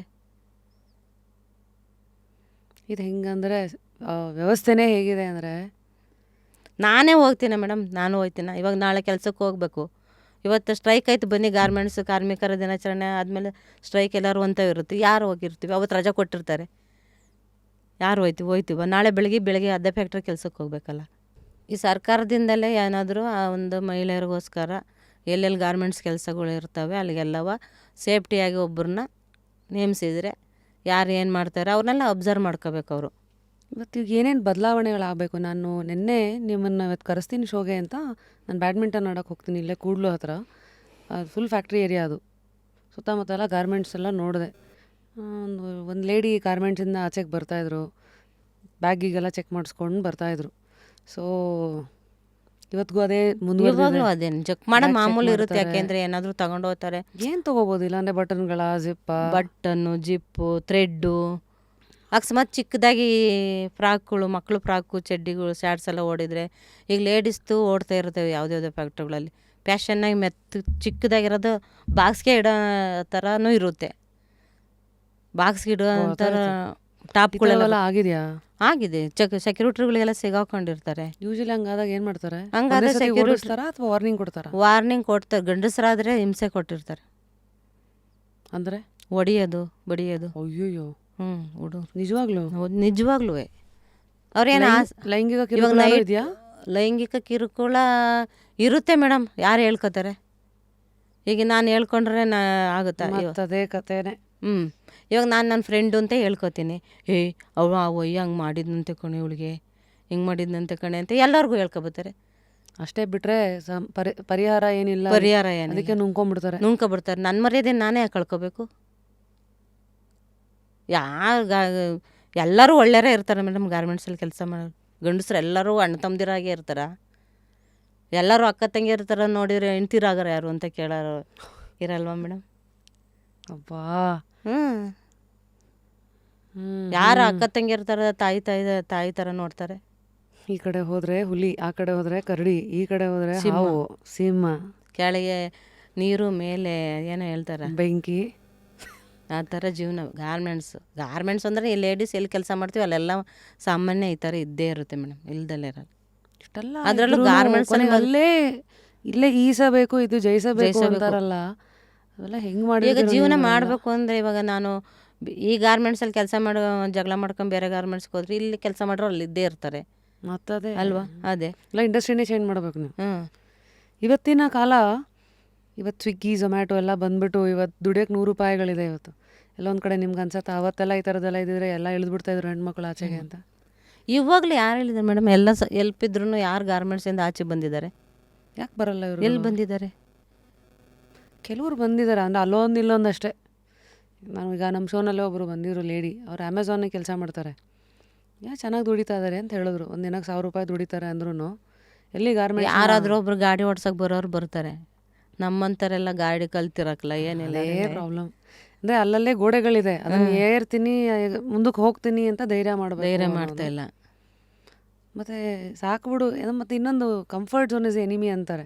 ಇದಕ್ಕೆ ಅಭ್ಯಾಸ ಆಗ್ಬಿಟ್ಟು ಅಯ್ಯೋ ಇದರಲ್ಲೇ ಕಲ್ತಿದ್ವಲ್ಲ ಬಿಡು, ಹೆಂಗೂ ಕೊಟ್ಟರೆ ಕೆಲಸ. ಅಲ್ಲೇ ಒಂದು ಏನು ಗೊತ್ತಾ ಮೇಡಮ್, ಗಾರ್ಮೆಂಟ್ಸಲ್ಲಿ ಇವಾಗ ನಾನು ಇಷ್ಟು ವರ್ಷ ಕೆಲಸ ಮಾಡಿದರೆ ಏನೋ 4-5 ಥರ ಕೆಲಸ ಕೊಟ್ಟಿರ್ಬೋದು ಅಷ್ಟೇ. ಯಾವಾಗಲೂ ಪ್ಯಾಂಟೇ ಉಡುತ್ತಾ, ಯಾವಾಗಲೂ ಜುಪ್ಪೆ ಕೊಡೋದು. ಯಾಕೆಂದರೆ ಮಾಡಿರೋ ಕ್ವಾಲಿಟಿ ಚೆನ್ನಾಗಿ ಬರುತ್ತೆ. ಹಾಂ, ಅವರು ಅವರಿಗೆ ಅವ್ರ ಸ್ವಾರ್ಥ. ಯಾಕೆಂದರೆ ಬೇರೆ ಬೇರೆ ಕೆಲಸ ಕಲಿಸ್ಬೋದು ಅವರಲ್ವಾ. ಇವತ್ತು ನಾವು ಹೆಂಗಸ್ರೆ ಏನು ಮಾಡ್ತೀವಿ ಅಂದರೆ ಬೇರೆ ಕೆಲಸ ಕಲಿಯೋಕ್ಕೆ ಇಂಟ್ರೆಸ್ಟೇ ಪಡಲ್ಲ. ನಾನು ಮಾಡ್ತಾಯಿದ್ದೀನಲ್ವ, ನನ್ನ ಕೆಲಸ ಇದೆ, ಸಾಕು ಈ ಕೊಡೋ ಸಂಬಳಕ್ಕೆ ಇನ್ನೇನು ಮಾಡಬೇಕು? ಕೊಡೋ ಸಂಬಳ ಅಷ್ಟೇ. ಅವರು ಜಾಸ್ತಿ ಸಂಬಳ ಕೊಟ್ಬಿಟ್ಟು ಇವಾಗ ನನಗೆ ನಮಗೆ ನಾನು ಕೆಲಸ ಬಿಡ್ಬೇಕಾರೆ 425-35 ಮರ್ತೋಗ್ಬಿಟ್ಟೈತೆ ಸಂಬಳ ದಿನಕ್ಕೆ. ಅಲ್ಲಿ 500ವರೆಗೂ ಇತ್ತು. ಅವ್ರಿಗೂ ಸಂಬಳ ಅವ್ರ ಸಮ ಹಾಕ್ಬಿಟ್ಟು ಅವ್ರಿಗೂ ಕೆಲಸ ಕಲಿಸ್ಬೋದಲ್ಲ ಅಲ್ವಾ. ಕೆಲಸ ಕಲ್ಸಕ್ಕೆ ಅವರಿಗೆ ಆಸಕ್ತಿ ಇಲ್ಲ, ಕೆಲಸ ಕಲಿಯೋಕೆ ನಮ್ಗೆ ಆಸಕ್ತಿ ಇರಲ್ಲ. ಯಾಕೆ ಇಷ್ಟು ಸಂಬಳ ಕೊಡ್ತಾರಲ್ವ, ಸಾಕು ಇಷ್ಟು ಸಂಬಳಕ್ಕೆ ನಾನು ಯಾಕೆ ಆ ಕೆಲಸ ಮಾಡಬೇಕು? ಇವಾಗ ನನ್ನೇ ಈ ಕೆಲಸ ಮಾಡ್ತಾಯಿದ್ದೀನಲ್ವಾ, ನನ್ನ ಸಂಬಳಕ್ಕೆ ತಕ್ಕನ ಕೆಲಸ ಕೊಟ್ಟವ್ರೆ, ನಾನು ಹೋಗಿ ಯಾಕೆ ಬೆಲ್ಟ್ ಅಟ್ಯಾಚ್ ಮಾಡಬೇಕು? ಇದು ವೇಸ್ಟ್ ಪ್ಯಾಂಟ್ ಬರುತ್ತಲ್ಲ, ವೇಸ್ಟ್ ಪ್ಯಾಂಟ್ ಯಾಕೆ ಅಟ್ಯಾಚ್ ಮಾಡಬೇಕು? ಅದು ದೊಡ್ಡದಿರುತ್ತೆ ಕೆಲಸ, ಇಷ್ಟು ರೌಂಡಿಗೆ ಬರಬೇಕಲ್ವಾ. ನಾನು ಯಾಕೆ ಅದು ಫಿನಿಶಿಂಗ್ ಮಾಡಬೇಕು? ನನಗೆ ಕೊಟ್ಟರೆ ಸಂಬಳ ಇದೆ, ನಿನ್ನೇನು ಸಂಬಳ ಜಾಸ್ತಿ ಹಾಕಿದ್ಯಾ, ನಾನು ಯಾಕೆ ಮಾಡಬೇಕು? ಈ ಥರನೂ ವಾದ ಮಾಡ್ತೀವಿ ನಾವು. ಎಲ್ಲರಿಗೂ ಒಂದೇ ಸಂಬಳ ಮಾಡಬೇಕಿಲ್ಲ ಅಂದರೆ, ಈಗ 500 ರೂಪಾಯಿ 600 ರೂಪಾಯಿ ಇದ್ದರೆ ಎಲ್ಲರೂ ಕಂಪಲ್ಸರಿ 600 ರೂಪಾಯಿ ಸಂಬಳ ಮಾಡೋದು. ದಿನ ಬ್ಯಾಚ್ಗೆ ಕೆಲಸ ಚೇಂಜ್ ಮಾಡಿ, ಸಂಬಳ ಗ್ರೇಡ್ ಮೇಲೆ ಸಂಬಳ ಕೊಡ್ತಾರೆ. ನಾವು ಕೆಲಸ ಬೇಡ ಮಾಡಲ್ಲ, ನಾನು ಯಾಕೆ ಮಾಡಬೇಕು? ಕೊಡೋದು 400 ರೂಪಾಯಿ ಸಂಬಳ, 500 ರೂಪಾಯಿ ಕೆಲಸ ಮಾಡೋದು ನಾನು ಯಾಕೆ ಮಾಡೋದು? ಸೊ ಈ ಥರ ಎಲ್ಲ ಆಯಾ ಲೆವೆಲಲ್ಲಿ ಅಲ್ಲೂ ಸಮಸ್ಯೆ ಇದೆ, ಈ ಕಡೆನೂ ಆ್ಯಟಿಟ್ಯೂಡಲ್ಲಿ ಸಮಸ್ಯೆ ಎಲ್ಲ ಇದ್ದಾಗ ಏನಾಗುತ್ತೆ, ಅಲ್ಲಲ್ಲಿಗೆ ಆಯಿತು ಬಿಡು ಆಯಿತು. ಅವ್ರು ಕೊಡೋ ಸಂಬಳ ನಾನು ಮಾಡೋ ಕೆಲಸ ಇಷ್ಟೇ, ನೀನು ಮಾಡೋ ಕೆಲಸಕ್ಕೆ ನಿನಗೇನು 500 ರೂಪಾಯಿ ಕೊಡಬೇಕಾ, 600 ರೂಪಾಯಿ ಕೊಡಬೇಕಾ ಅಂತ ಅವರು ಅಂತಾರೆ. ಅದಕ್ಕೆ ಹಂಗೆ ನಡೀತೈತೆ ಜೀವನ, ನಡ್ಕೊಂಡು ಹೋಗಲಿ. ಇದು ಇವತ್ತಿಗೆ ಗಾರ್ಮೆಂಟ್ಸಲ್ಲಿ ಎಂಟ್ರಿ ಲೆವೆಲಿಂದ ಟಾಪ್ ಲೆವೆಲ್ವರೆಗೂ ಏನೇನಿದೆ ಹೇಳಿ ಅಕ್ಕ? ಎಂಟ್ರಿನೇ ಹೆಲ್ಪರ್ ಲೆವೆಲಾ? ಹಾಂ, ಎಂಟ್ರಿ ಹೆಲ್ಪರು, ಆಮೇಲೆ ಸೂಪ್ರೈಸರು, ನೆಕ್ಸ್ಟೇ ಸೂಪರ್ವೈಸರಾ? ಎಂಟ್ರಿ ಹೆಲ್ಪರ್ ಆದ್ಮೇಲೆ ಟೈಲರ್ ಮಾಮೂಲು ಇದ್ದೇ ಇರ್ತಾರೆ. ಹೆಲ್ಪರು, ಟೈಲರು, ಐರನ್ನರು, ಐರನ್ನು ಕಟ್ಟಿಂಗು ಇರುತ್ತೆ. ಆಮೇಲೆ ಸೂಪ್ರೈಸರ್ ಬರ್ತಾರೆ, ಸೂಪ್ರೈಸರ್ ಆದಮೇಲೆ QC ಬರ್ತಾರೆ, ಅವರಾದಮೇಲೆ PM ಬರ್ತಾರೆ. PM ಅಂದರೆ ಅದೇ ಪ್ರೊಡಕ್ಷನ್ ಮ್ಯಾನೇಜರ್. ಇಷ್ಟು ಪ್ರೊಡಕ್ಷನ್ ಮಾಡಬೇಕು ಅಂತ ಕೊಟ್ಟಿರ್ತಾರಲ್ಲ ಅವ್ರು ಇರ್ತಾರೆ. ಅದಾದಮೇಲೆ GM ಇರ್ತಾರೆ, ಜನರಲ್ ಮ್ಯಾನೇಜರು. ಹಂಗೆ ಆಮೇಲೆ ಅಷ್ಟೇ, ಇಷ್ಟೇ ಟಾಪು. ಈ ಫ್ಯಾಕ್ಟ್ರಿನಲ್ಲೆಲ್ಲ ನಿಮ್ಮ ಊಟ ನೀವೇ ತೊಗೊಂಡೋಗ್ಬೇಕಾ? ನಮ್ಮ ಊಟ ನಾವೇ ತೊಗೊಂಡೋಗ್ಬೇಕು, ಊಟದ ವ್ಯವಸ್ಥೆ ಏನಿಲ್ಲ. ಇಷ್ಟರಲ್ಲಿ ಈಸಿಯೆಸ್ಟ್ ಕೆಲಸ ಯಾರ್ದು, ಕಷ್ಟದ ಕೆಲಸ, ಅತಿ ಕಷ್ಟದ ಕೆಲಸ ಯಾರು? ಮೇಡಮ್ ಎಲ್ಲರಿಗೂ ಕಷ್ಟನೇ ಇರುತ್ತೆ ಮೇಡಮ್. ಈಗ ಹೆಲ್ಪರ್ ಅಂತ ಹೋದ್ರೆ ಇಷ್ಟು ಈ ಕೆಲಸ ಮಾಡಬೇಕು ಅಂದರೆ ಅವ್ರಿಗೆ ಕಷ್ಟ, ಯಾವ ಕೆಲಸನೂ ಕಷ್ಟನೇ ಮೇಡಮ್. ಇಲ್ಲಿರೋದು ಎಲ್ಲವೂ ಅವ್ರವ್ರ ಲೆವೆಲಿಗೆ ಕಷ್ಟ ಇರುತ್ತೆ. ಇವಾಗ ನಾವು ಹೆಲ್ಪರ್ ಅಂತ ಹೋದಾಗ ಬೇರೆ ಕಡೆ ಕೆಲಸ ಕಲ್ತಿರೋದಿಲ್ಲ, ಸ್ಟಾರ್ಟಿಂಗೇ ಕೆಲ್ಸಕ್ಕೆ ಬಂದುಬಿಡ್ತೀವಿ. ಇವಾಗ ನಾನು ಹೇಳ್ಕೊಟ್ರೆ ತಾನೇ ಅವ್ರಿಗೆ ಕೆಲಸ ಬರೋದು. ಈ ನಂಬರ್ ನೋಡಿ ಈ ನಂಬರ್ ಹಾಕಮ್ಮ ಅಂತ ಗೊತ್ತಾಗುತ್ತೆ, ಇಲ್ಲ ಈ ಪ್ಯಾಟರ್ನ್ ಇಟ್ಕೊಂಡು ಇದೇ ಥರ ಮಾರ್ಕ್ ಮಾಡಮ್ಮ ಅಂತ ಹೇಳ್ಕೊಡ್ಬೇಕು. ತಪ್ಪು ಮಾಡ್ತಾರೆ ಅದರಲ್ಲಿ, ಬೈಸ್ಕೋದು ಬೇರೆ. ಇವಾಗ ಸೈಜ್ ಬರುತ್ತೆ ಅದರಲ್ಲಿ, XSಯಿಂದ XXL XXXವರೆಗೂ ಬರುತ್ತೆ. ಅದೇನಾರು ನಾವು XSಗೆ ಹೋಗ್ಬಿಟ್ಟು XL ಹಾಕಿರೋ ದೊಡ್ಡದಾಗುತ್ತೆ. ಅದನ್ನು ನೋಡಿ ಮಾಡಬೇಕು. ಸೊ ಕೆಲವು ಸತಿ ಇಂಗ್ಲೀಷ್ ಬರದೇ ಇದ್ರೂ ಇದಕ್ಕೆಲ್ಲ ಹೆಂಗೆ ಟ್ರೈನಿಂಗ್ ಕೊಟ್ಟಿರ್ತಾರೆ? ಅದಕ್ಕೆ ಹೆಲ್ಪರ್ ಕೊಡ್ತಿದ್ರು ಆವಾಗ ಮೇಡಮ್. ಆವಾಗ ಇವಾಗ ನನಗೆ ಓದಕ್ಕೆ ಬರಲ್ಲ, ನಾನು SLC ಓದಿ ನನಗೆ ಗೊತ್ತಿರುತ್ತೆ. ಓದ್ದಿರೋರು ಬರ್ತಾರೆ, ಟೈಲರ್ ಆಗಿರ್ತಾರೆ, ಅವ್ರ ನಂಬರ್ ಸೆಟ್ ಮಾಡ್ಕೊಂಡ್ರೆ ಮಾಡ್ಕೊಳಕ್ಕಾಗಲ್ಲ. ಏನು ಮಾಡ್ತಾರೆ, ರಾಂಗ್ ಮಾಡಿರ್ತಾರೆ, ಅದಕ್ಕೂ ಬೈಸ್ಕೊತಾರೆ. ಅವಾಗ ಹೆಲ್ಪರ್ ಕೊಡೋರು ಇವಾಗ ಕೊಡ್ತಾಯಿಲ್ಲ. ಹೆಲ್ಪರು ಟೈಲರೇ ನೋಡ್ಕೊಂಡು ಮಾಡಬೇಕು. ಸೊ ಇಷ್ಟು ವರ್ಷ ನೀವು ಮಾಡಿರೋ ಕೆಲಸದಲ್ಲಿ ನೀವು ಬಹಳ ಹೆಮ್ಮೆ ಇರೋದು ಯಾವ ಒಂದು ಕೆಲಸ ನೀವು ಮಾಡಿರೋದಕ್ಕೆ ಈ ಗಾರ್ಮೆಂಟ್ಸಲ್ಲೇ ಟೈಲರ್ ಇದ್ರ ಕೆಲಸದಲ್ಲಿ? ನನಗೆ ಹೆಮ್ಮೆ ಕೊಟ್ಟಿರೋದು ಜುಪ್ಪ ಟಚಿಂಗೆ ಮೇಡಮ್, ಅದರಲ್ಲಿ ಎಕ್ಸ್ಪರ್ಟ್. ಯಾರು ಬಂದ್ರೂ ಇವ್ರನ್ನ ಹಾಕ್ರಿ, ಅವ್ರನ್ನ ಹಾಕ್ರಿ, ಆ ಕೆಲಸಕ್ಕೆ ಅವ್ರನ್ನ ಹಾಕ್ರಿ ಮಾಡ್ತಾರೆ. ಅಂದರೆ ಅದನ್ನೇ ನಾನು ಹೇಳಿದ್ನಲ್ಲ, ಕೊಟ್ಟಿರೋ ಕೆಲಸನೇ ಕೊಟ್ಟು ಕೈ ಫಾಸ್ಟಾಗಿರುತ್ತೆ, ಕ್ವಾಲಿಟಿ ನೀಟಾಗಿ ಬರುತ್ತೆ, ಕ್ವಾಲಿಟಿ ಹಾಳು ಮಾಡಲ್ಲ. ಇವಾಗ ನಾನು ರಜೆ ಹಾಕಿದರೆ ಬೇರೆಯವ್ರನ್ನ ಹಾಕಿದ್ರೆ ನಾನು ಹೋಗಿ ಬೆಳಗ್ಗೆ ಎಲ್ಲ ಬಿಚ್ಚಿ ರೆಡಿ ಮಾಡಬೇಕಾಗೋದು. ಗೊತ್ತಿರಲ್ವಲ್ಲ ಮಾಡೋಕೆ ಅವ್ರಿಗೆ, ಹೆಂಗೆ ಬೇಕು ಬೇರೆ ಸೈಜ್ ವೈಸ್ ಮಿಸ್ ಮಾಡಿರೋದು, ಅದು ಸೈಜ್ ನೋಡಬೇಕು. ಆಮೇಲೆ ಒಂದೇ ಸಮ ಬರಬೇಕು, ಆ ಕಡೆ ಈ ಕಡೆ ಹೋಗಂಗಿಲ್ಲ. ಮೇಲೇನೂ ಲಾಕ್ ಇರುತ್ತೆ, ಕೆಳಗನೂ ಲಾಕ್ ಇರುತ್ತೆ. ಅದನ್ನು ಕರೆಕ್ಟಾಗಿ ಎಲ್ಲಿ ಮಾರ್ಕ್ ಬರುತ್ತೆ ಅಲ್ಲಿಗೆ ಕೂರಿಸ್ಕೋಬೇಕು. ಬೇರೆಯವ್ರು ಮಾಡಿದರೆ ಏನು ಮಾಡ್ತಾರೆ ಗೊತ್ತಿಲ್ಲ. ಇವಾಗ ಎಕ್ಸೆಸ್ಸಿಗೆ ಚಿಕ್ಕದು ಅಂದರೆ ಎಕ್ಸೆಸ್ಸೇ ಬರೋದು. ನಾನು ಹೋಗಿ ಎಮ್ ಸೈಜ್ ಹಾಕಿರೋ ದೊಡ್ಡದಿರುತ್ತೆ. ಬೇರೆ ನಾನು ಮಾಡಾದ್ಮೇಲೆ ಇನ್ನೊಬ್ಬರು ಇದ್ರ ಮೇಲೆ ಈ ಥರ ಶೇಪ್ ಬರುತ್ತೆ, ಜಿಪ್ ಮೇಲೆ ಇನ್ನೊಂದು ಪೀಸ್ ಮೇಲೆ ಈ ಥರ ಡಿಸೈನ್ ಬರುತ್ತೆ, ಅದು ಲಾಕ್ ಮೇಲೆ ಬಂದ್ಬಿಡುತ್ತೆ, ನೀಡ್ಲು ಕಟ್ಟಾಗುತ್ತೆ. ಆ ಥರ ಎಲ್ಲ ಸಮಸ್ಯೆಗಳು ಇರ್ತವೆ ಅಂತ ಚೇಂಜ್ ಮಾಡಲ್ಲ. ಆ್ಯಕ್ಚುಲಿ ನೀವು ಹೇಳಿದ್ದಕ್ಕೆ ಕುತೂಹಲ ಬಂತು. ಆ್ಯಕ್ಚುಲಿ ಆ ಥರ ಡಿಸೈನ್ ಏನಕ್ಕೆ ಬೇಕು ಆ ಜಿಪ್ ಇದ್ರ ಮೇಲೆ? ಅದೆಲ್ಲ ಪ್ಯಾಂಟಲ್ಲಿ ಮಾಮೂಲಿ ಇರುತ್ತಲ್ಲ ಮೇಡಮ್. ಸೊ ಹಂಗೆ ಸುಮ್ಮನೆ ಇಟ್ಬಿಟ್ಟಿದ್ದಾರೆ ಅದನ್ನು, ಯಾಕೆ ಅಂತ ಅದು ಯಾರೂ ಕೇಳಿಲ್ಲ. ಯಾಕೆ ಅಂದರೆ ಅದು ರೊಪ್ಪ ಕುತ್ಕೋಬೇಕಲ್ವಾ, ಕುತ್ಕೋಬೇಕಲ್ಲ. ಹಿಂಗೆ ಎಳ್ಕೊಂಡು ಅವ್ರು ಇಲ್ಲಿ ಬಟನ್ ಬರುತ್ತೆ, ಇಲ್ಲಿಂದ ವೇಸ್ಟ್ ಪ್ಯಾಂಟೆ ಬಟನ್ ಬರುತ್ತೆ, ಜುಪ್ ಮೇಲೆ ಬಟನ್ ಹಾಕ್ತಾರಲ್ಲ, ಆ ಬಟನ್ ಹಾಕೋಕ್ಕೋಸ್ಕರನೇ ಅಲ್ಲೊಂದು ಪೀಸ್ ಬರುತ್ತೆ, ಇಷ್ಟಾಗಲೇ ಶೇಪ್ ಥರ ಒಳಗಡೆ ಪೀಸ್ ಕೊಟ್ಟಿರ್ತಾರೆ. ಅದು ಕರೆಕ್ಟಾಗಿ ಕುತ್ಕೊಳ್ಳೋಕ್ಕೆ ಅಲ್ಲಿ ಸ್ಟಿಚ್ ಬರಬೇಕು, ಇಲ್ಲಾಂದ್ರೆ ಈ ಕಡೆ ಆ ಕಡೆ ಹೋಗಿರುತ್ತೆ. ದೆನ್ ಗೊತ್ತಾಯ್ತು. ಸೊ ಪೇಮೆಂಟ್ ಇಶ್ಯೂಗಳೆಲ್ಲ ಏನೂ ಇರಲ್ವಾ? ಇರುತ್ತೆ. ಏನು? ಈಗ ಫಸ್ಟ್ ಎಲ್ಲ 4ನೇ ತಾರೀಕು 5ನೇ ತಾರೀಕೆ ಹಾಕೋರು ಸಂಬಳ. ಇವಾಗ ಏನಾದರೂ 10 ಆದರೂ ಹಾಕಿರಲ್ಲ. ಯಾಕೆ? ಕೆಲಸ ಮಾಡಿ ಒಂದು 10 ದಿವಸ ಆದಮೇಲೆ ಸಂಬಳ ಹಾಕೋದು. ಈಗೆಲ್ಲ ನೀವು ವಾರದ ಪೇಮೆಂಟಾ? ದಿನದ? ತಿಂಗಳದ ಪೇಮೆಂಟು. ತಿಂಗಳದೇ ಅಲ್ವಾ? ಪೀಸ್ ವರ್ಕ್ ಅಂತ ಹೋದರೆ ಅವ್ರಿಗೇನೋ ವಾರದ ಇರುತ್ತೇನೋ, ನಾವು ಯಾವತ್ತು ಪೀಸ್ ವರ್ಕ್ ಮಾಡಿಲ್ಲ, ತಿಂಗಳು ಪೇಮೆಂಟ್ಗೆ ಓದಿದ್ದು. ಅದೇ 5-6ಕ್ಕೆ ಇದ್ದಿದ್ದು 7-8ಕ್ಕೆ ಹೋಯ್ತು. ನಾನು ಬಿಡೋ ಟೈಮಿಗೆ 10ನೇ ತಾರೀಕು ಆಗಿತ್ತು. ಇವಾಗ 10ಕ್ಕೆ ಹಾಕ್ತಾರೆ ಅಂದ್ಕೊಂಡಿರ್ತೀನಿ. ಅಡ್ವಾನ್ಸ್ ಎಲ್ಲ ಕೇಳಿದ್ರೆ ಕೊಡ್ತಾರೆ? ಅಡ್ವಾನ್ಸ್ ಹಬ್ಬಗಳಲ್ಲಿ ಕೊಡ್ತಾರೆ. ಯಾವ ಹಬ್ಬ? ದಸರಾ, ಯುಗಾದಿನ? ದಸರಾಕ್ಕೇನೋ ಇದು ಕೊಟ್ಟಿರ್ತಾರಲ್ಲ, ಬೋನಸ್ ಕೊಟ್ಟಿರ್ತಾರಲ್ಲ. ಯೂಶಲಿ ಬೋನಸ್ ಏನು ಕೊಡ್ತಾರೆ? 1 ತಿಂಗಳು ಸಂಬಳ ಕೊಡೋರು. ಸೊ ಅಡ್ವಾನ್ಸ್ ಬಂದು ಯುಗಾದಿ ಕೊಡ್ತಾರೆ. ಯುಗಾದಿ. ಮತ್ತು ನಿಮ್ಗೆ ಬೇರೆ ಇನ್ನೇನು ಈ ಪಾತ್ರೆ ಅವು ಇವು ನಮ್ಮ ಕಂಪ್ನಿ ಇರಲಿಲ್ಲ. ಮತ್ತು ನಿಮ್ಮ ಗಾರ್ಮೆಂಟ್ಸಲ್ಲಿ ಇರೋ ಬಟ್ಟೆ ನೀವೇ ತೊಗೋಬೇಕು. ನಿಮ್ಗೆ ಎಷ್ಟು % ಡಿಸ್ಕೌಂಟಲ್ಲಿ ನಮ್ಮ ಕಂಪ್ನಿಲಿ ಅದಿಲ್ಲ, ಆ ರೂಲ್ಸ್ ಇಲ್ಲ. ಸೊ ಈ ಗಾರ್ಮೆಂಟ್ಸಲ್ಲಿ ಯಾವ ಒಂದು ಬದಲಾವಣೆ ಬಂದರೆ ಇನ್ನೂ ಹೆಚ್ಚು ಹೆಣ್ಮಕ್ಳು ಇಲ್ಲಿಗೆ ಬರ್ತಾರೆ ಅಂತ ನಿಮ್ಗೆ ಅನ್ಸುತ್ತೆ? ಬದಲಾವಣೆ ಅಂದರೆ ಅದೇ ಸರ್ಕಾರದಿಂದ ಅವ್ರಿಗೇನಾದರೂ ಎಲ್ಪ್ ಆಗೋ ಥರ ಮಾಡಿ ಮಕ್ಳುಗಳಿಗೆ, ಅವ್ರ ಮಕ್ಳುಗಳಿಗೆ ತುಂಬ ಮಕ್ಳುಗಳು ಓದಿನಲ್ಲಿ ಓದ್ಗಾರ ಎಲ್ಪ್ ಮಾಡಬೇಕು. ಮತ್ತು ಇದು ಇನ್ಸೂರೆನ್ಸ್ ಇರಬೇಕು ಅವ್ರಿಗೆ, ಇನ್ಸೂರೆನ್ಸ್ ಬೇಕೇ ಬೇಕು. ಮಕ್ಕಳು ವಿದ್ಯಾಭ್ಯಾಸಕ್ಕೆ ಏನಾರು ಇಲ್ಲ ಕಂಪ್ನಿಯಿಂದ ಎಲ್ಪ್ ಮಾಡಿಸ್ಬೇಕು, ಇಲ್ಲ ಸರ್ಕಾರದಿಂದ ಎಲ್ಪ್ ಮಾಡಿಸ್ಬೇಕು, ಇಲ್ಲ ವಿಧವೆಯರು ಇರ್ತಾರಲ್ಲ ಅವ್ರಿಗೇನಾದರೂ ಧನ ಸಹಾಯ ಮಾಡಂಗೆ ಮಾಡಬೇಕು. ಅಂಗವಿಕಲರು ಇರ್ತಾರೆ ಅಲ್ಲಿ ಕೆಲಸ ಮಾಡೋರಿ, ಅವ್ರಿಗೂ ಏನಾದರೂ ಧನ ಸಹಾಯ ಕಂಪ್ನಿನಾರ ಮಾಡಲಿ ಸರ್ಕಾರನಾರ ಮಾಡಲಿ. ಈಗ ಅವ್ರು ತಗೊಳ್ಳೋ ಸಂಬಳ ಮಕ್ಳಿಗೆ ಓದ್ಸೋಕ್ಕಾಗಲ್ಲ, ಅವ್ರ ಜೀವನ ಮಾಡೋದೇ ಕಷ್ಟ. ಇವಾಗ ಎಲ್ಲರ ಥರ ಬಟ್ಟೆ ಹಾಕೋಬೇಕು ನಾನು ಅನಿಸುತ್ತೆ. ನನಗೆ ಬರೋ ಸಂಬಳದಲ್ಲಿ ನನಗೆ ಹಾಕೊಳ್ಳೋಕ್ಕಾಗಲ್ಲ ಅಲ್ವಾ? ಅದು ಏನಾದರೂ ಇಲ್ಲ ಸಂಬಳ ಜಾಸ್ತಿ ಮಾಡಬೇಕು, ಎಲ್ಲರಿಗೂ ಒಂದೇ ಸಂಬಳ ಮಾಡಿಬಿಟ್ಟು ಕೆಲಸ ಬೇರೆ ಬೇರೆ ಕಲಿಸ್ಕೊಡ್ಬೇಕು. ನೀನು ಮಾಡೋ ಕೆಲಸ ಸಂಬಳ ಅಷ್ಟೇ ಅಂತ ಹೇಳ್ಬಾರ್ದು, ಅಂದರೆ ಬೆಳೆಸ್ಬೇಕು. ಅಷ್ಟಕ್ಕೆ ಇಟ್ಕೊಂಡು ಇವಾಗ ನೀವು ಗ್ರೇಡ್ ಯಾಕೆ ಕೊಡ್ತೀರಾ ಎಲ್ಲರಿಗೂ? ಇವಾಗ ಮಾಸ್ಟ್ರ್ ಅಂತಂದರೆ ಮಾಸ್ಟ್ರ್ ಸಂಬಳನೇ ತಾನೇ ಕೊಡ್ತಾರೆ ಎಲ್ಲರಿಗೂ. ಡಾಕ್ಟ್ರ್ ಸಂಬಳ ಅಂದರೆ ಡಾಕ್ಟ್ರ್ ಸಂಬಳನೇ ಒಟ್ಟಿಗೆ ಕೊಡ್ತಾರೆ. ಈ ಗಾರ್ಮೆಂಟ್ಸಲ್ಲಿ ಯಾಕೆ ಇದು ಮಾಡಿರ್ತಾರೆ, ಗ್ರೇಡ್ ಮಾಡ್ಯವ್ರೆ? ಗ್ರೇಡ್ ಅಂದರೆ ಯೂಶಲಿ ಏನಾಗುತ್ತೆ, ನೀನು ಇನ್ನು A+ ಅಂತ ಎ ಗ್ರೇಡ್ ಬಿ ಗ್ರೇಡ್ ಅವರೆಲ್ಲ ಜಾಸ್ತಿ, ಡಿ ಗ್ರೇಡ್ ಸಿ ಗ್ರೇಡ್ ಎಲ್ಲ ಕಮ್ಮಿ, ಅಂದರೆ ಸಂಬಳ ಕಮ್ಮಿ. 600 ರೂಪಾಯಿ ಕೊಡೋತಕ್ಕೆ 450. 4 ಗ್ರೇಡ್ ಇದೆಯಾ? A+, A, B+, B, D. C ಇಲ್ವಾ? ಸಿ ಇಲ್ಲ ಅನ್ಕೋತೀನಿ, ಇದ್ರೂ ಇರ್ಬೋದು. ಸೊ ಈ ಗ್ರೇಡ್ಗೆ ಹೆಂಗೆ ಕೊಡ್ತಾರೆ ಯೂಶಲಿ? ಇವಾಗ 500 ರೂಪಾಯಿ ಇದ್ದಾಗ 400 ರೂಪಾಯಿ ಕೊಡೋದೈತೆ. 100 ರೂಪಾಯಿ ಜಾಸ್ತಿ ತಗೊಳ್ಳೋರಿರ್ತಾರೆ, 100 ರೂಪಾಯಿ ಕಮ್ಮಿ ತಗೊಳ್ಳೋರಿರ್ತಾರೆ. ಹೆಂಗೆ?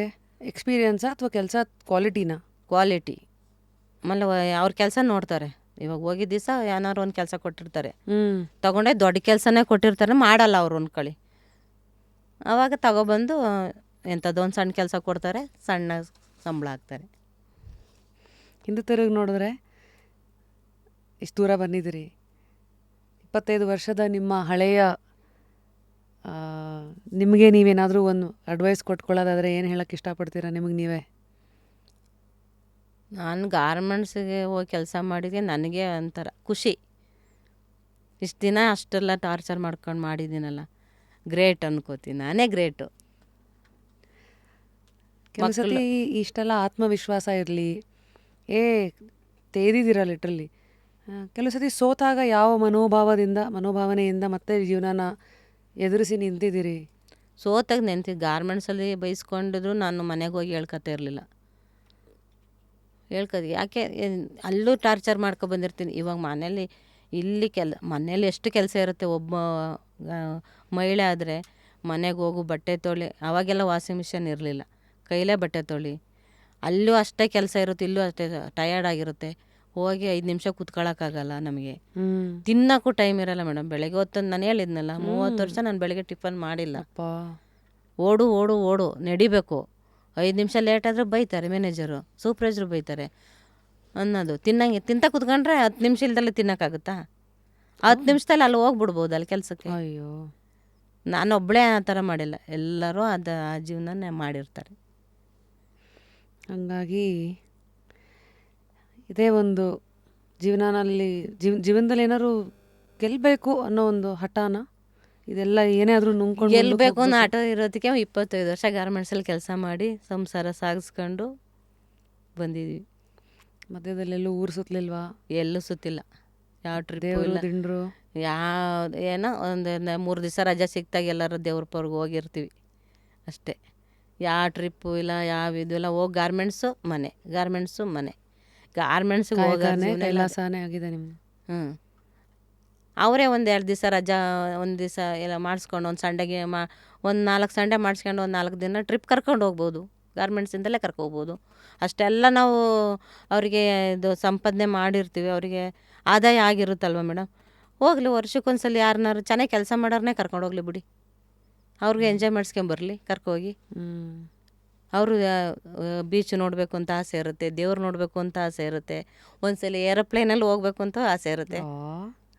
ಎಲ್ಲರೂ ಮನುಷ್ಯ ಅಂತ ಇದ್ಮೇಲೆ ಆಸೆ ಇರಲ್ವ ಮೇಡಮ್? ಯಾಕಿರಲ್ಲ? ಯಾಕೆ ಮಾಡೋಕ್ಕಾಗಲ್ಲ? ನಾವು ಅಷ್ಟು ವರ್ಷ, 1 ವರ್ಷಕ್ಕೆ ನಾವೇನು ಅವರಿಗೆ ದುಡ್ಡು ಮಾಡಿ ಕೊಟ್ಟಿರಕ್ಲ್ವಾ? 1 ವರ್ಷನೇ ಕೆಲಸ ಮಾಡಿರಲಿ ಗಾರ್ಮೆಂಟ್ಸಲ್ಲಿ. ಎಲ್ಲರನ್ನೂ ಕರ್ಕೊಂಡೋಗಕ್ಕಾಗಲ್ಲ ಅಂತ ಹೇಳ್ತಾರೆ ಅವರು. ಇವ್ರು ಕೇಳ್ದಟ್ಟಿಗೆ ನಾವು ಮಾಡೋಕ್ಕಾಗ್ಬಿಡುತ್ತಾ ಅಂತಾರೆ.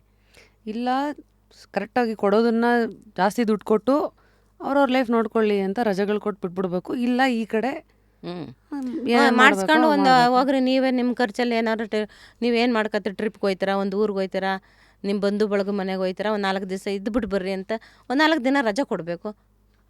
ಕೊಡಲ್ಲ ರಜಾ. ಇವಾಗ ಯುಗಾದಿ ಹಬ್ಬ ಭಾನುವಾರ ಬಂದರೆ ನಮಗೆ ಸೋಮವಾರ ಕೆಲ್ಸಕ್ಕೆ ಬರಬೇಕಪ್ಪ. ಉಗಾದಿ ಹಬ್ಬಕ್ಕೆ ಊರಿಗೆ ಹೋಯ್ತಾರೆ, ಭಾನುವಾರ ಹಬ್ಬ ಮಾಡ್ಕೊಂಡು ಸೋಮವಾರ ಬರೋಕ್ಕಾಗ್ಬಿಡುತ್ತಾ? ಅಲ್ಲೂ ಇರೋಕ್ಕಾಗಲ್ಲ, ಇಲ್ಲೂ ಬಿಡೋಕ್ಕಾಗಲ್ಲ, ಆ ಥರ ಪರಿಸ್ಥಿತಿ. ಇಷ್ಟೆಲ್ಲ ಈಗ ಒಂದೊಂದು ಅವರ್ ಇವಾಗ ಹಬ್ಬ ಅಂತ ಇರುತ್ತಲ್ವ ಮೇಡಮ್. ಇವಾಗ ಊರಿಗೆ ಹೋದರೆ ಯಾರೂ ಬರೋಲ್ಲ, ಒಂದು 3 ದಿವಸ ಇರ್ತಾರೆ. 3 ದಿವಸದ ವರ್ಕಿಂಗ್ ಡೇ ಮಾಡಿಸ್ಕೊಂಡು ಮಾಡ್ಬೋದಲ್ಲ. ಅವರಿಗೆ ಶಿಫ್ಟ್ಮೆಂಟ್ ಇದ್ದಾಗ ಮಾತ್ರ ಸಂಡೇ ಕೆಲಸ ಮಾಡ್ತಾರೆ. ಹಬ್ಬಗಳಿಗೆ ಸಂಡೇ ಕೆಲಸ ಮಾಡ್ಕೊಂಡು ರಜೆ ಕೊಡೋಕ್ಕಾಗಲ್ವಾ? 3 ದಿವಸ ಹೋಗ್ಬಿಟ್ಟು ಬರಲಿ ಬಿಡಿ. ಘಟನೆಗಳು ಹೀಗೂ ಆಗ್ಬೋದು, ಹಾಗೂ ಆಗ್ಬೋದು. ಮಧ್ಯ ಕೆಲವು ಸತಿ ನೋವಲ್ಲೂ ನಲಿವನ್ನು ಕಂಡಿರೋ ಯಾವ್ದಾದ್ರು ಹೇಳ್ಕೊಳಕ್ಕಾಗಲ್ವಲ್ಲ, ನ್ಯೂಸ್ ಅಲ್ಲೆಲ್ಲ ಹೇಳ್ಕೊಳಕ್ಕಲ್ಲ. ಎಷ್ಟೇ ನೋವು ಇರಲಿ ಅವರೇ ನುಂಗ್ಬೇಕು, ಅವರೇ ಮಾಡಬೇಕು. ಮತ್ತೆ ಏನು ಕಾಮಿಡಿ ಗಿಮಿಡಿ ಅದೇ ನಾವೇನಾರ ಪಕ್ಕದಲ್ಲಿ ತಮಾಷೆ ಮಾಡ್ಕೊಂಡು ಮಾಡ್ತೀವಿ, ಮಾಡ್ತಾ ಇರ್ತೀವಿ. ಅಕ್ಕಪಕ್ಕದಲ್ಲಿ ಕೆಲಸ ಮಾಡೋಕೆ ಮೂಗಿರ ಥರ ಮಾಡೋಕ್ಕೆ ಇಲ್ಲ. ಪ್ರಾಣಿಗಳೆಲ್ಲ ನಾವು ಮನುಷ್ಯರೇ. ಆದರೆ ನಗ್ತಾ ಇದ್ರು ಬಂದು ಬೈತಾರಲ್ಲ. ನಕ್ರು ಬೈತಾರ? ಕೆಲಸ ಮಾಡಿಬಿಟ್ಟು ಏನು ಅಲ್ಲಿ ಕಿಸಿತಾ ಇದ್ದೀರಲ್ಲ, ಮಾಡ್ರಿ ಕೆಲಸ. ಅದೇನಲ್ಲ ಹಂಗೆ ಮಾತಾಡ್ತಾವ್ರು ಅವ್ರು, ಅಲ್ಲಿ ಹೋಗಿ ನೋಡು. ಓಹೋ, ಇದು ಯಾ. ಸೊ ಇದು ಅವ್ರೇನು ಕೆಲಸ ಮಾಡಕ್ಕೆ ಬಂದಾರ, ಇಲ್ಲಿ ಮೀಟಿಂಗ್ ಮಾಡಕ್ಕೆ ಬಂದವ್ರ? ಮತ್ತು ಇನ್ಯಾವ ಥರ ಈ ಥರ ಪದಗಳು, ಕೌಂಟ್ರು, ಪಂಚಸ್ ಎಲ್ಲ ಕೊಟ್ಟಿರೋದನ್ನು ಕೇಳಿದ್ದೀರಾ ನೀವು? ಥರೆಲ್ಲ ಈ ಸೂಪರ್ವೈಸರ್ಗಳ ಬಾಯಿಂದ ಹೆಣ್ಮಕ್ಳಿಗೆ ಮರ್ಯಾದೆ ಕೊಡ್ತಾರ? ಹೋಗೇ ಬಾರೆ ಈ ಥರ ವಿಚಾರಗಳು? ಹೋಗೇ ಬಾರೆ ಅನ್ನೋದೇನಿಲ್ಲ. ಮಾಡ್ರಮ್ಮ, ಮಾಡಮ್ಮ. ಯಾಕಮ್ಮ? ಯಾಕೆ ಇನ್ನೂ ಅಷ್ಟೊಂದು ಪೆಂಡಿಂಗ್ ಇಟ್ಕೊಂಡಿದ್ಯಾ? ಖಾಲಿ ಮಾಡಿಬಿಟ್ಟು ಹೋಗು. ಇನ್ನು ಮುಂದೆ ಬೆಳಗ್ಗೆ ಕೆಲಸ ಮುಂದೆಗಡೆಯವ್ರಿಗೆ ಪೀಸ್ ಇಲ್ಲ ಮಾಡ್ಬಿಡು, ಅವರೆಲ್ಲ ಹೋಗೋವ್ರಿಗೂ ಮಾಡು, ಈ ಥರ ಎಲ್ಲ ಇರುತ್ತೆ.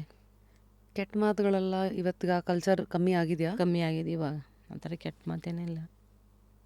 ಕೆಲವು ಸತಿ ನೋಡೋ ಕಣ್ಣು ಅಂತಾರಲ್ಲ, ಬಾಯಿ ತೆಗಿಯೋಷ್ಟೇ ಇಲ್ಲ, ಕಣ್ಣೇ ಕೆಲವು ಸತಿ ಏನೋ ಆಗ್ಬಿಟ್ಟಿರುತ್ತೆ. ಸೊ ಆ ಥರ ಇವತ್ತಿಗೂ ಇದೆಯಾ?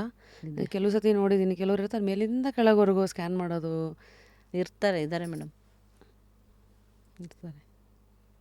ಇವೆಲ್ಲ ಅವ್ರಿಗೆ ತಕ್ಕನೇ ನಡ್ಕೊಳ್ಳೋರಿಗೆ ನಡ್ಕೋತಾರೆ ಮೇಡಮ್. ತಕ್ಕನಾಗಿ ನಡ್ಕೊಳ್ಳೋದು ಅಂದರೆ ಏನು ಮಾಡಬೇಕು? ಅವ್ರಿಗೆ ಅಡ್ಜಸ್ಟ್ ಆಗೋರು ಅಂದರೆ. ಅಬ್ಬಾ, ಇದೆ ಮತ್ತದೇ ಬರ್ತೀನಿ, ಆ ಕಡೆ ಹೋಗ್ತೀರಾ ಈ ಕಡೆ ಬರ್ತೀರಾ, ಆಯ್ಕೆ ನಿಮ್ಮದು. ಆಯ್ಕೆ ನಿಮ್ಮ ಇಷ್ಟ ಅದು.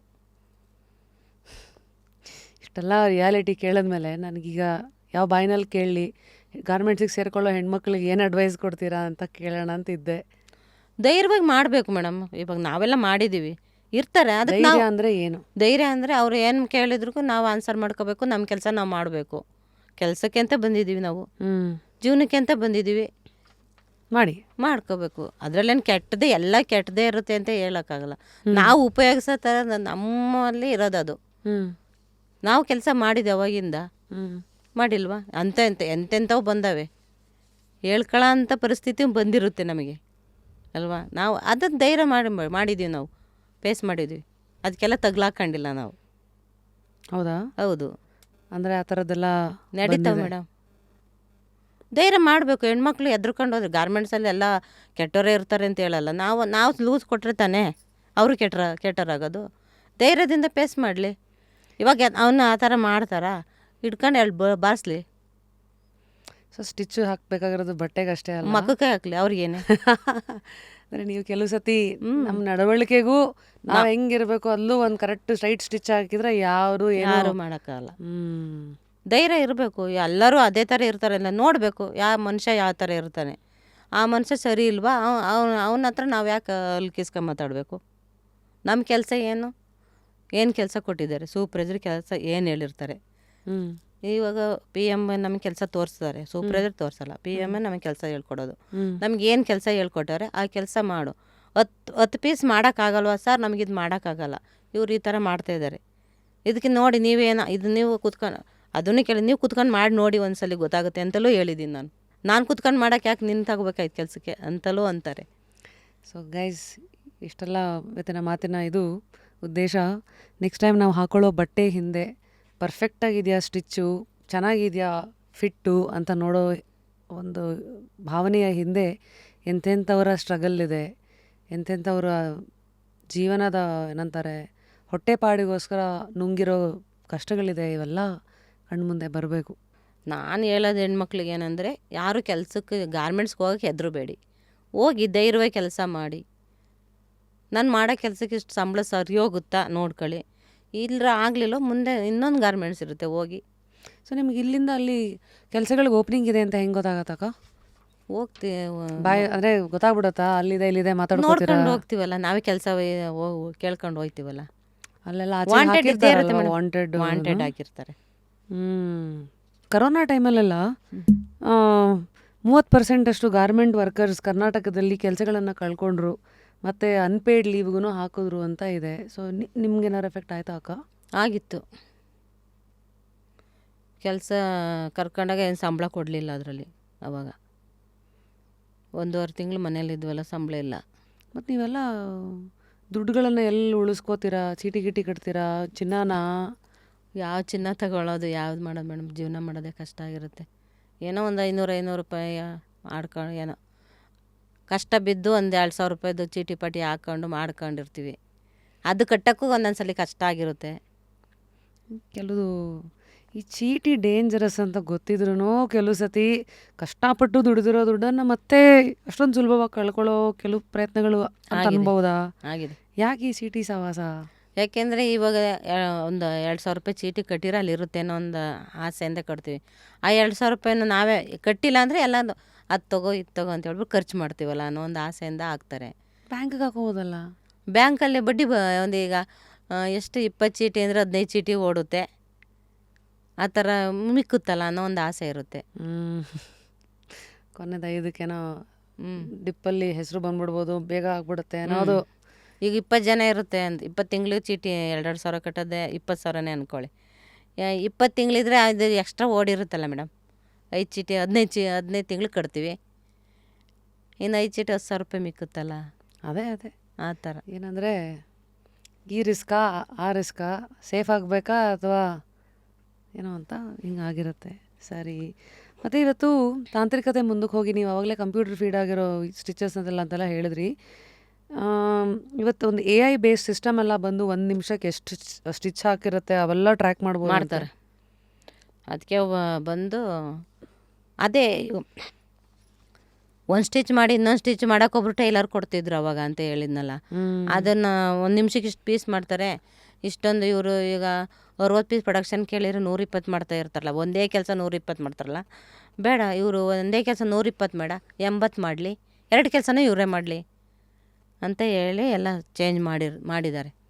ನಿಮ್ಮ ಕಣ್ಣಿಗೆ ಬಿದ್ದಂಗೆ ಬಿಲೋ 16 ಕೆಲಸ ಅಂದರೆ 18 ವರ್ಷಕ್ಕೂ ಕಮ್ಮಿ ಇರೋರು, ಚೈಲ್ಡ್ ಲೇಬರ್ಗಳೆಲ್ಲ ಇದು ನಡೀತಾನೆ ಇರುತ್ತೆ. ರಜೆ ಇರುತ್ತಲ್ಲ ಮೇಡಮ್, ರಜೆ ಟೈಮಲ್ಲಿ ಬಂದಿರ್ತಾರೆ. ಸ್ಕೂಲಿಗೆ ರಜಾ ಇದ್ದ ಟೈಮಲ್ಲಿ ಸ್ವಲ್ಪ ಬಂದಿದ್ರು ಎಫ್ಸಿಲ್ ಅಲ್ಲಿ ಇಲ್ಲಿ ಹೆಲ್ಪರ್ ಕೆಲಸ ತಗೊಂಡಿರ್ತಾರೆ. ಯಾರೋ ಚೆಕಿಂಗ್ನವ್ರು ಬಂದಾಗ ಕಳಿಸ್ತಾರೆ. ಅಷ್ಟು ಜಾಸ್ತಿ ಇರಲ್ಲ, ಇತ್ತೀಚೆಗಂತಿಲ್ಲ, ಮುಂಚೆ ಇತ್ತು.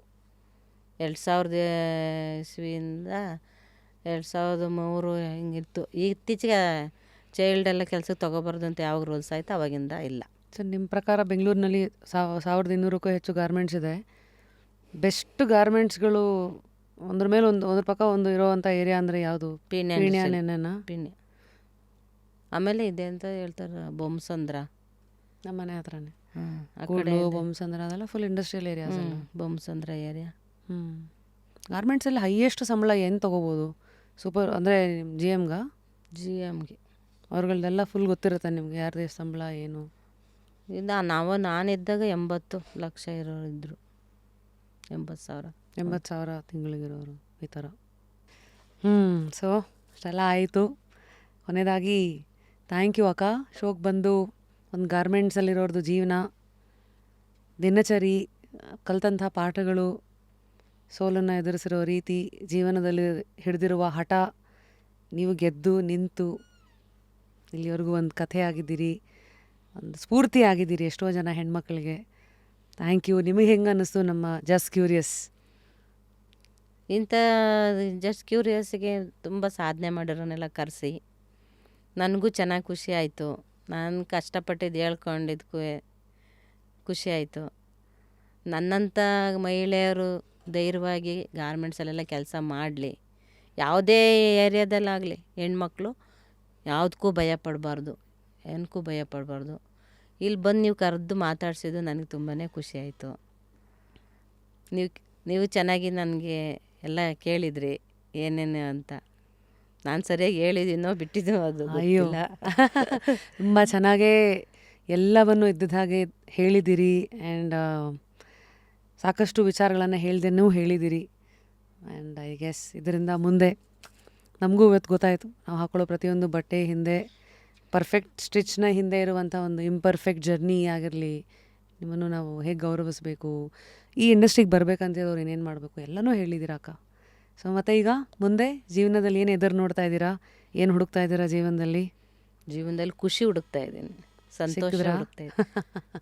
ಸಿಕ್ಕಿದೆ ಇವಾಗ. ಈಗ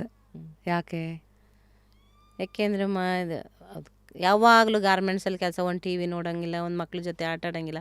ಇವಾಗ ಮಕ್ಳ ಜೊತೆ ನೆಮ್ಮದಿಯಾಗಿ ಆಟ ಆಡ್ಕೊಂಡಿದ್ದೀನಿ. ಖುಷಿ ಇದೆ ಇವಾಗ. ಕೆಲಸ ಮಾಡಬೇಕು ಅಂತ ಇದೆ, ಆದರೆ ಹೇಳಿದ್ನಲ್ಲ ಆರೋಗ್ಯ ಸಮಸ್ಯೆ, ಮಂಡಿ ನೋವು, ಅದರಿಂದ ಯಾವಾಗಲೂ ಒಂದೇ ಕಾಲಲ್ಲಿ ಕೆಲಸ ಮಾಡಿ ಈ ಕೆಲಸ ರೆಸ್ಟ್ ಇರುತ್ತಲ್ಲ ಅವಾಗೆಲ್ಲ, ಈ ಲೆಫ್ಟ್ ಯೂಸೇ ಇರೋಕ್ಕಲ್ಲ. ಹಿಂಗೆ ಕುತ್ಕೊಂಡು ಇದೊಂದೇ ಕಾಲಲ್ಲಿ ಮಾಡಿರ್ತೀವಿ ನಾವು. ಈ ಲೆಫ್ಟ್ ಸೈಡು ನಡೆಯೋಕ್ಕಾಗಲ್ಲ ಜಾಸ್ತಿ. ಎಲ್ಲ ಗಾರ್ಮೆಂಟ್ಸಲ್ಲೂ ಇದ್ದೇ ಇರುತ್ತೆ ಈ ಥರ ಪ್ರಾಬ್ಲಮ್. ಒಂದೇ ಕಾಲಲ್ಲಿ ಕೆಲಸ ಮಾಡಬೇಕಲ್ಲ, ಅದು ಜೋಮ್ ಹಿಡ್ದಿರುತ್ತೋ ಅಥವಾ ಇನ್ನೇನೋ ವೆರಿಕೋಸ್ ವೇನ್ಸೋ, ಯಾವಾಗಲೂ ನಾವು ಹಿಂಗೆ ಇಟ್ಕೊಂಡಿರ್ತೀವಲ್ಲ, ಇಲ್ಲಿ ನರ ಇಟ್ಕೊಂಡಂಗಾಗಿರುತ್ತೆ ಇಲ್ಲಿ ವೆರಿಕೋಸ್ ವೇನ್ಸ್. ಹಾಗಾಗಿ that is the story of ನಮ್ಮ ಅವರು, ಪ್ರೇಮಲೀಲಾ ತಾನೇ? ಪ್ರೇಮಲೀಲಾ.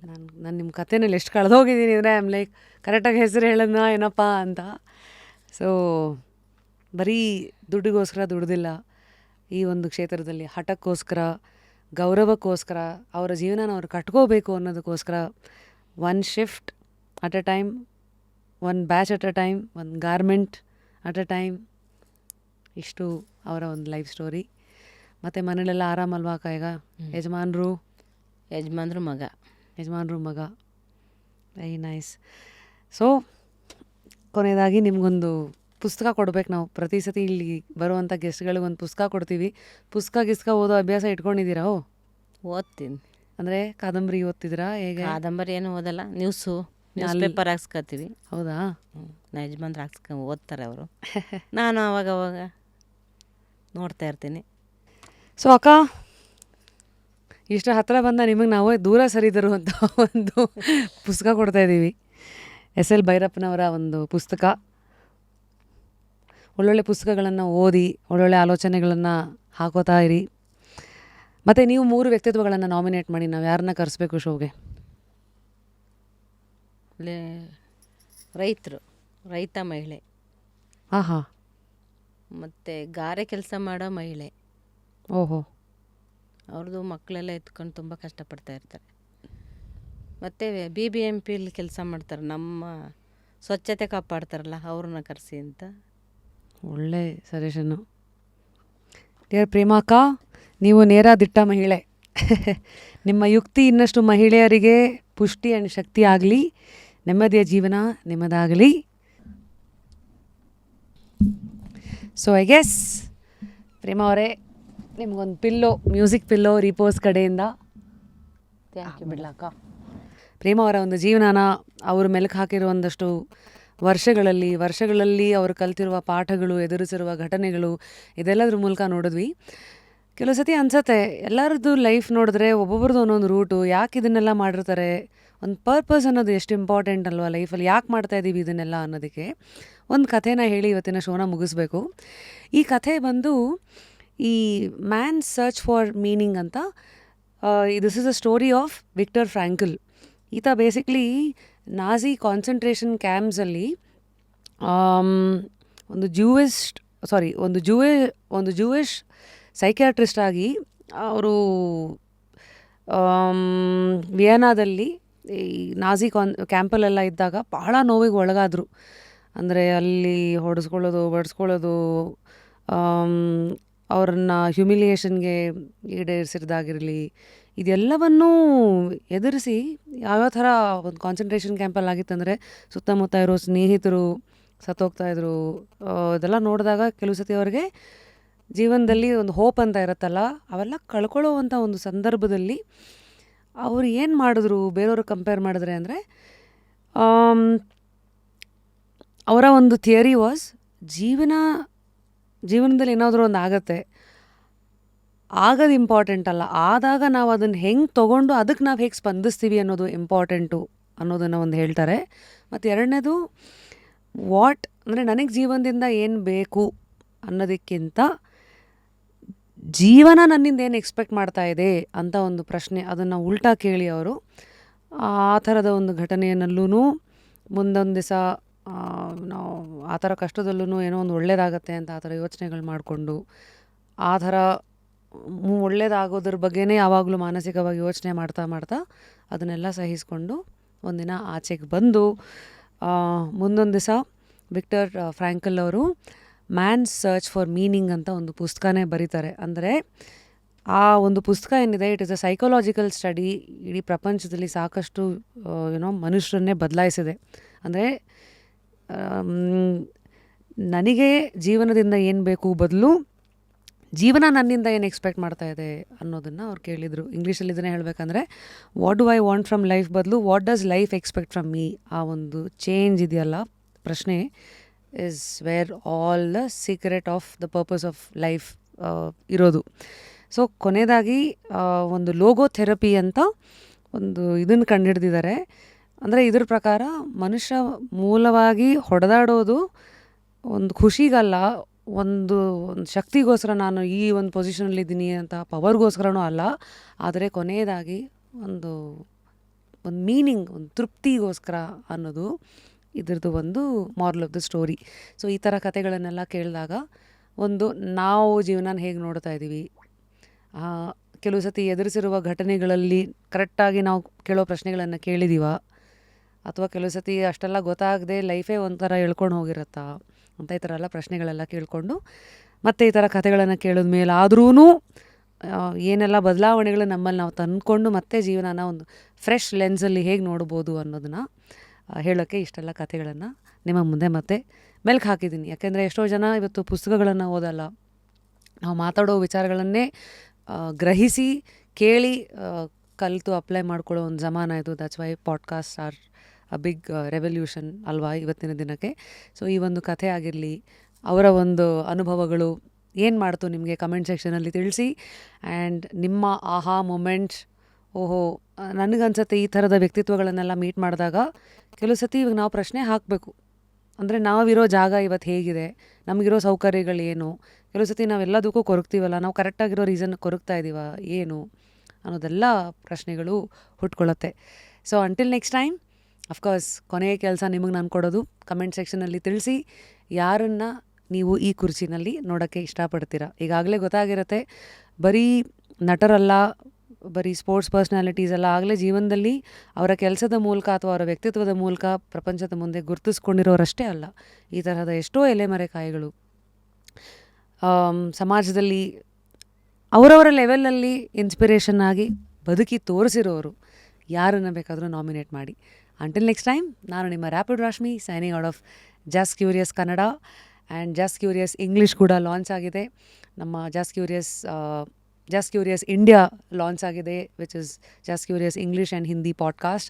ಎಲ್ಲ ಎಪಿಸೋಡ್ಸ್ಗಳನ್ನು ನೋಡಿ ಇದಕ್ಕೆ ಕೊಟ್ಟಿರುವಂಥ ಪ್ರೀತಿ ಒಂದು ಚಾನಲ್ಗೂ ಕೊಡಿ ಅಕ್ಕ. ಮತ್ತು ನೆಕ್ಸ್ಟ್ ಟೈಮ್ ಸಿಗೋಣ. ಅಲ್ಲಿವರೆಗೂ ಲೈಫಲ್ಲಿ ಮಜಾ ಮಾಡ್ತಾಯಿರಿ, ಮಕ್ಕಳ ಜೊತೆಗೆ ಸಂತೋಷವಾಗಿರಿ, ಖುಷಿಯಾಗಿರಿ.